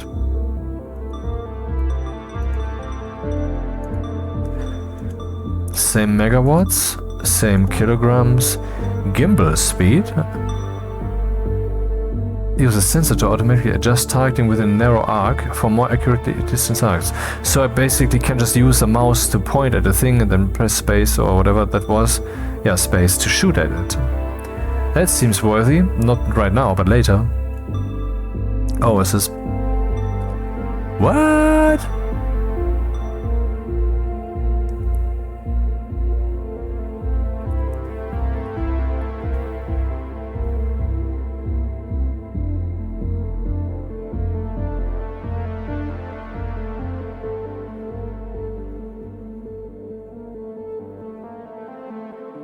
So you can salvage ships, and that's what this thing can be used for. So this is not a weapon, this is just a thing that you can install in your high-stress hardpoint. And how many of those do I have in my little joke of a ship? One. So what if I would install the mass driver in a not high-stress hardpoint? I guess I would find out that I didn't want to. That's my take.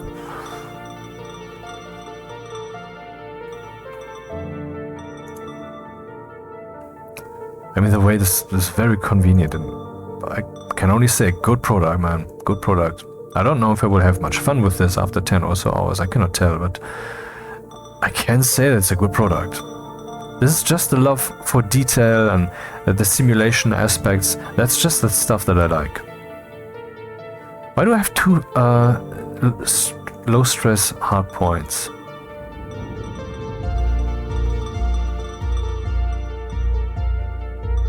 I will turn off the LiDAR sounds. And let's go back to equipment. Oh, I assumed I would see the ship more close up now.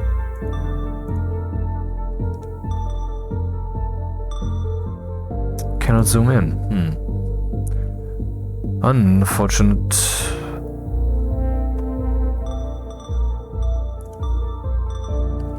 Oh, what's that?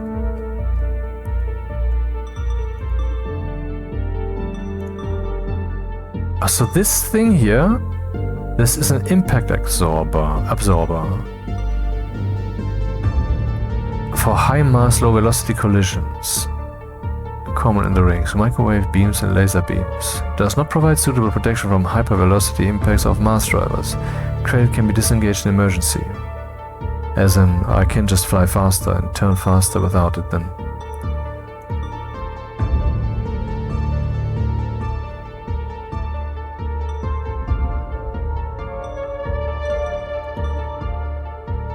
So then I can also fire to the side. Claim beacon. Okay, enough of this. I guess that's exactly the same. It is, apparently. Kinetic ammunition. A seal for the kinetic ammunition compartment for ships that don't use kinetic projectiles. However, I have this installed. Storage for kinetic projectiles, including rails for handling a variety of standard ammunition types and an automated delivery system. 2 standard storage compartments for kinetic projectiles, including rails for handling... I wonder if I have 2 weapons, can I fire them one after the other? And with this thing I could fire them both at the same time? Is that possibly what this means? Heavy projectile. Wait, kinetic projectile proof, kinetic...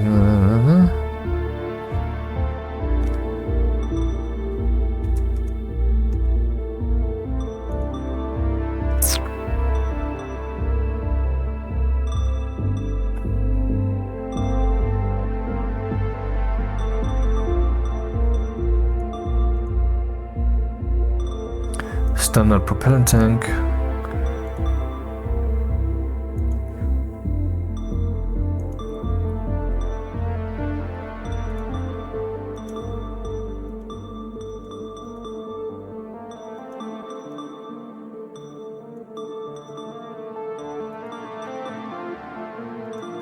This consumes 10 times the propellant per second. 10 times. Okay, let's go back into the rings.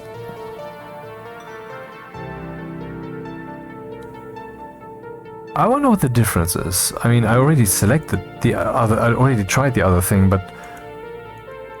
Ow!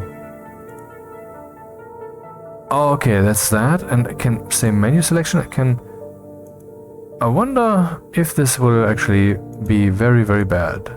Oh, you can see here what it will cost me. Why is this oscillating? Because the screen is oscillating, I guess. 100,000 to get there. Dude. What's this? Oh, it's the zoom.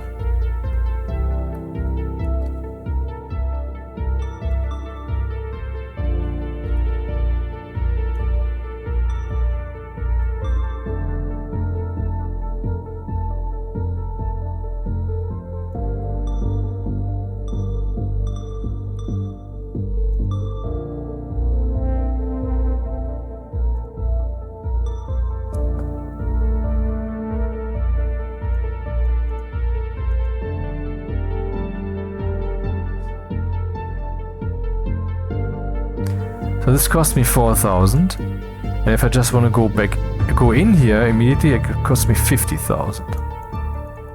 So that's what it is basically. You pay to win in a way with virtual currency. Yep. So let's be cheap about this.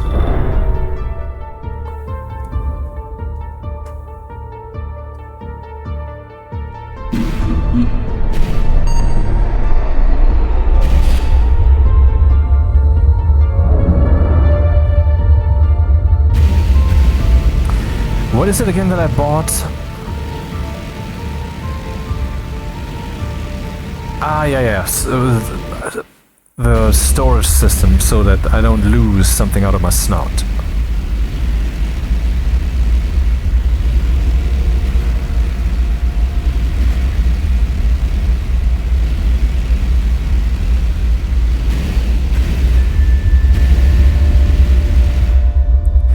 The assumption is that the deeper you are in the build, the harder the game will be when it comes to enemies and such.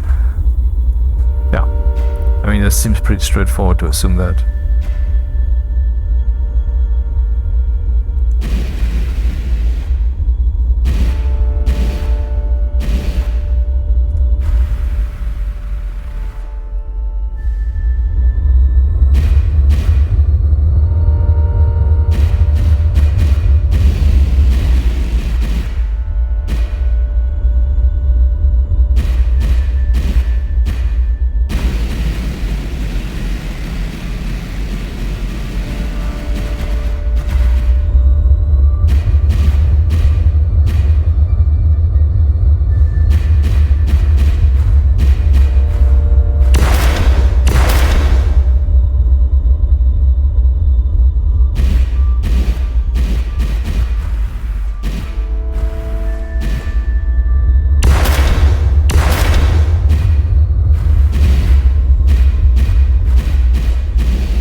So let's see if I can lose that still.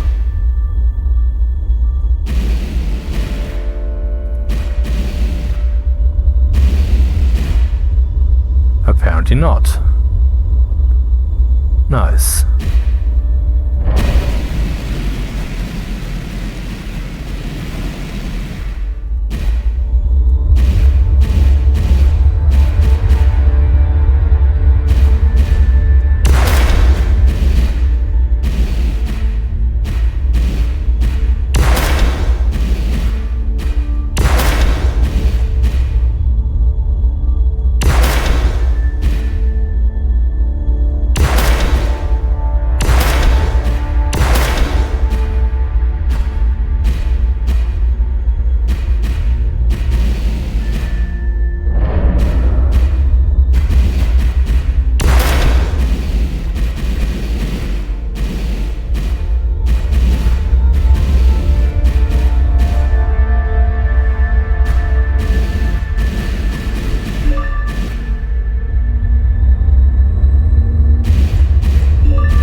has to fall below that kind of barrier thing first, I guess.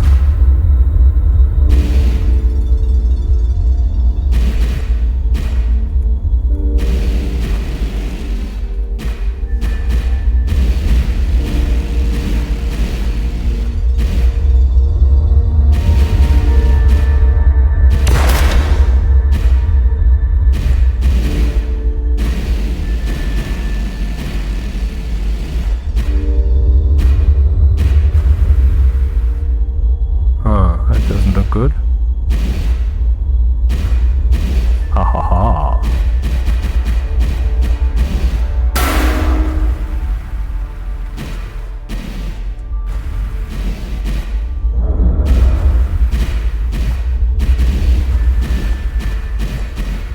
Shit, 2 and I got none of these.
No idea what that was.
double enter thing, which keeps the snout open, shouldn't zoom in. The zoom in is a convenience thing, but if I do the double press, then I don't want that to happen. Uh-oh.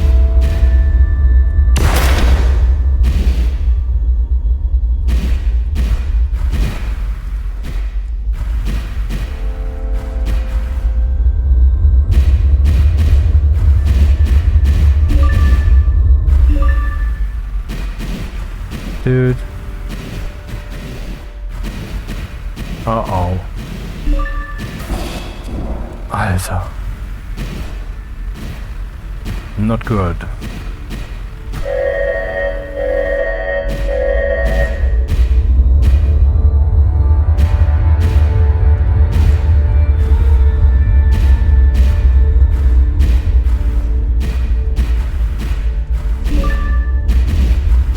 I'm doing it wrong, definitely.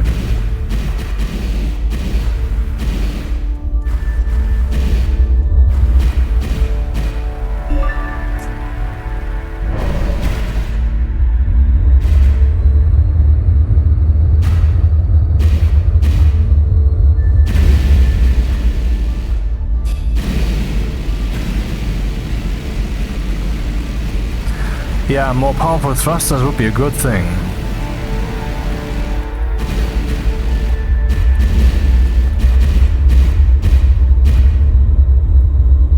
And I can then even assign different keys to them. I mean, that's pretty cool. Very customized experience.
Bit weird that some things are a thing and some things are not.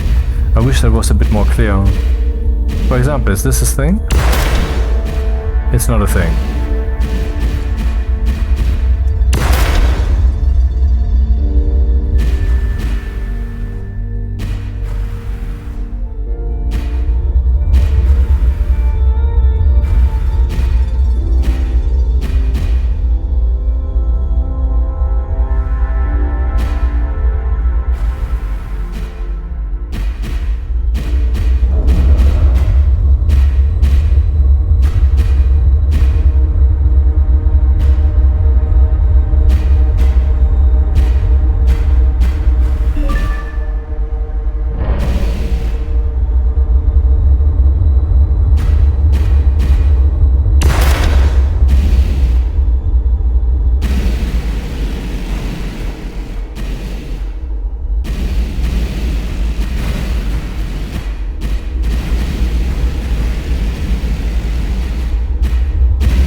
Damn, wrong key.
Okay, some kind of feeling is emerging how to control this thing, and that alone is a very cool thing to experience.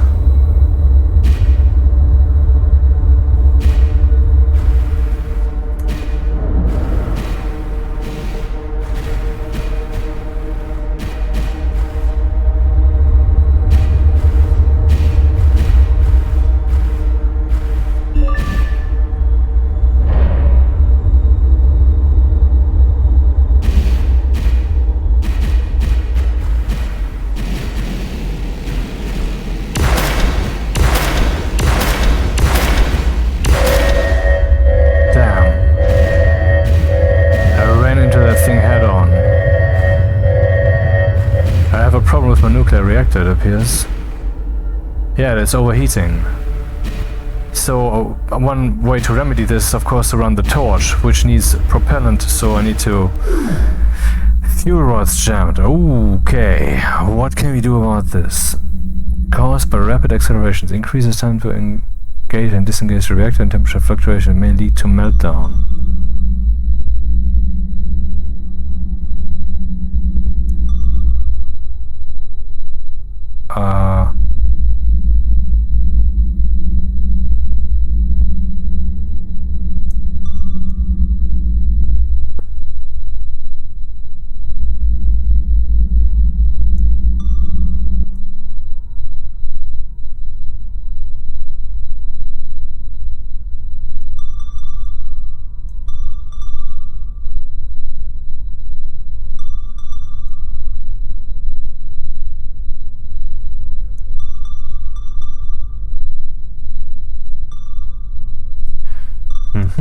See what happens. Temperature is now falling. So that was indeed the right measure, I guess. Let's see how far it falls. Hey, I'm a reactor technician.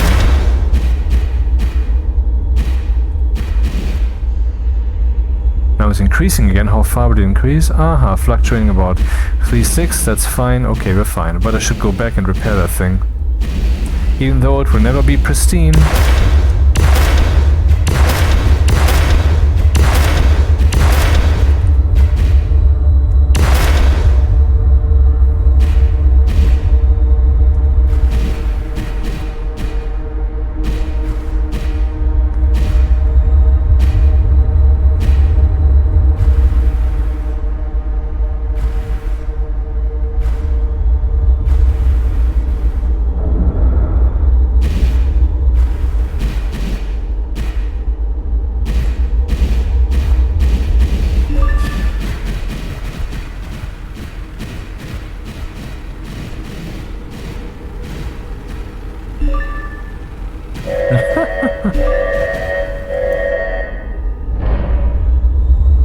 Okay, reactor temperature is increasing now for whatever reason.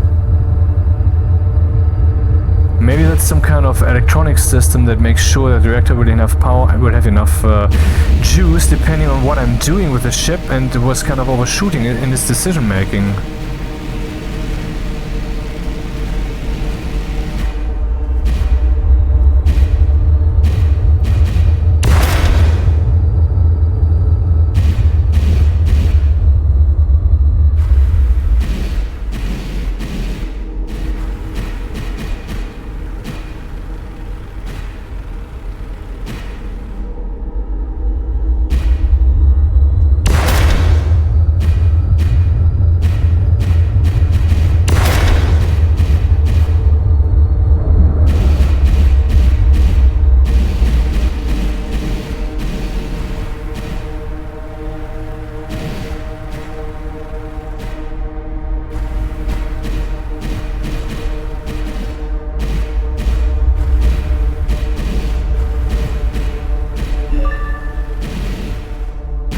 Time to go back. Even though I still have half my cargo, but yeah, I don't want to tickle the dragon's tail too much. So J, Astrogator. I don't understand what plot a course means. Oh. Wait, could I just say plot a course here and then assign a target or something? No. Automatically set up your autopilot to match desired astrogation vector. No, turn off. Plot course.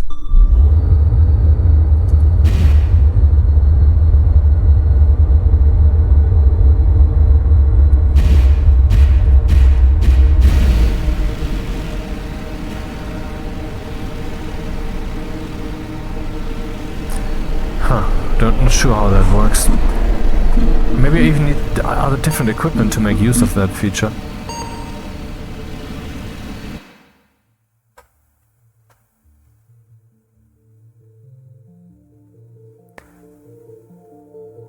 So I get 50,000 for that? Don't mind if I do. 100,000, and that shall be enough for today. For it's late and tomorrow I have to slave away once more.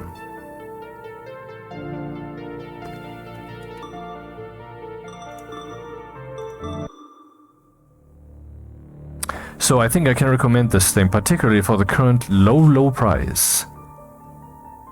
What is the low price, you ask? This is the low price. So €8.19 normally in a European 1 zone. But €4.09 right now. That's like 1/3 of a pizza. To use an oft-used comparison.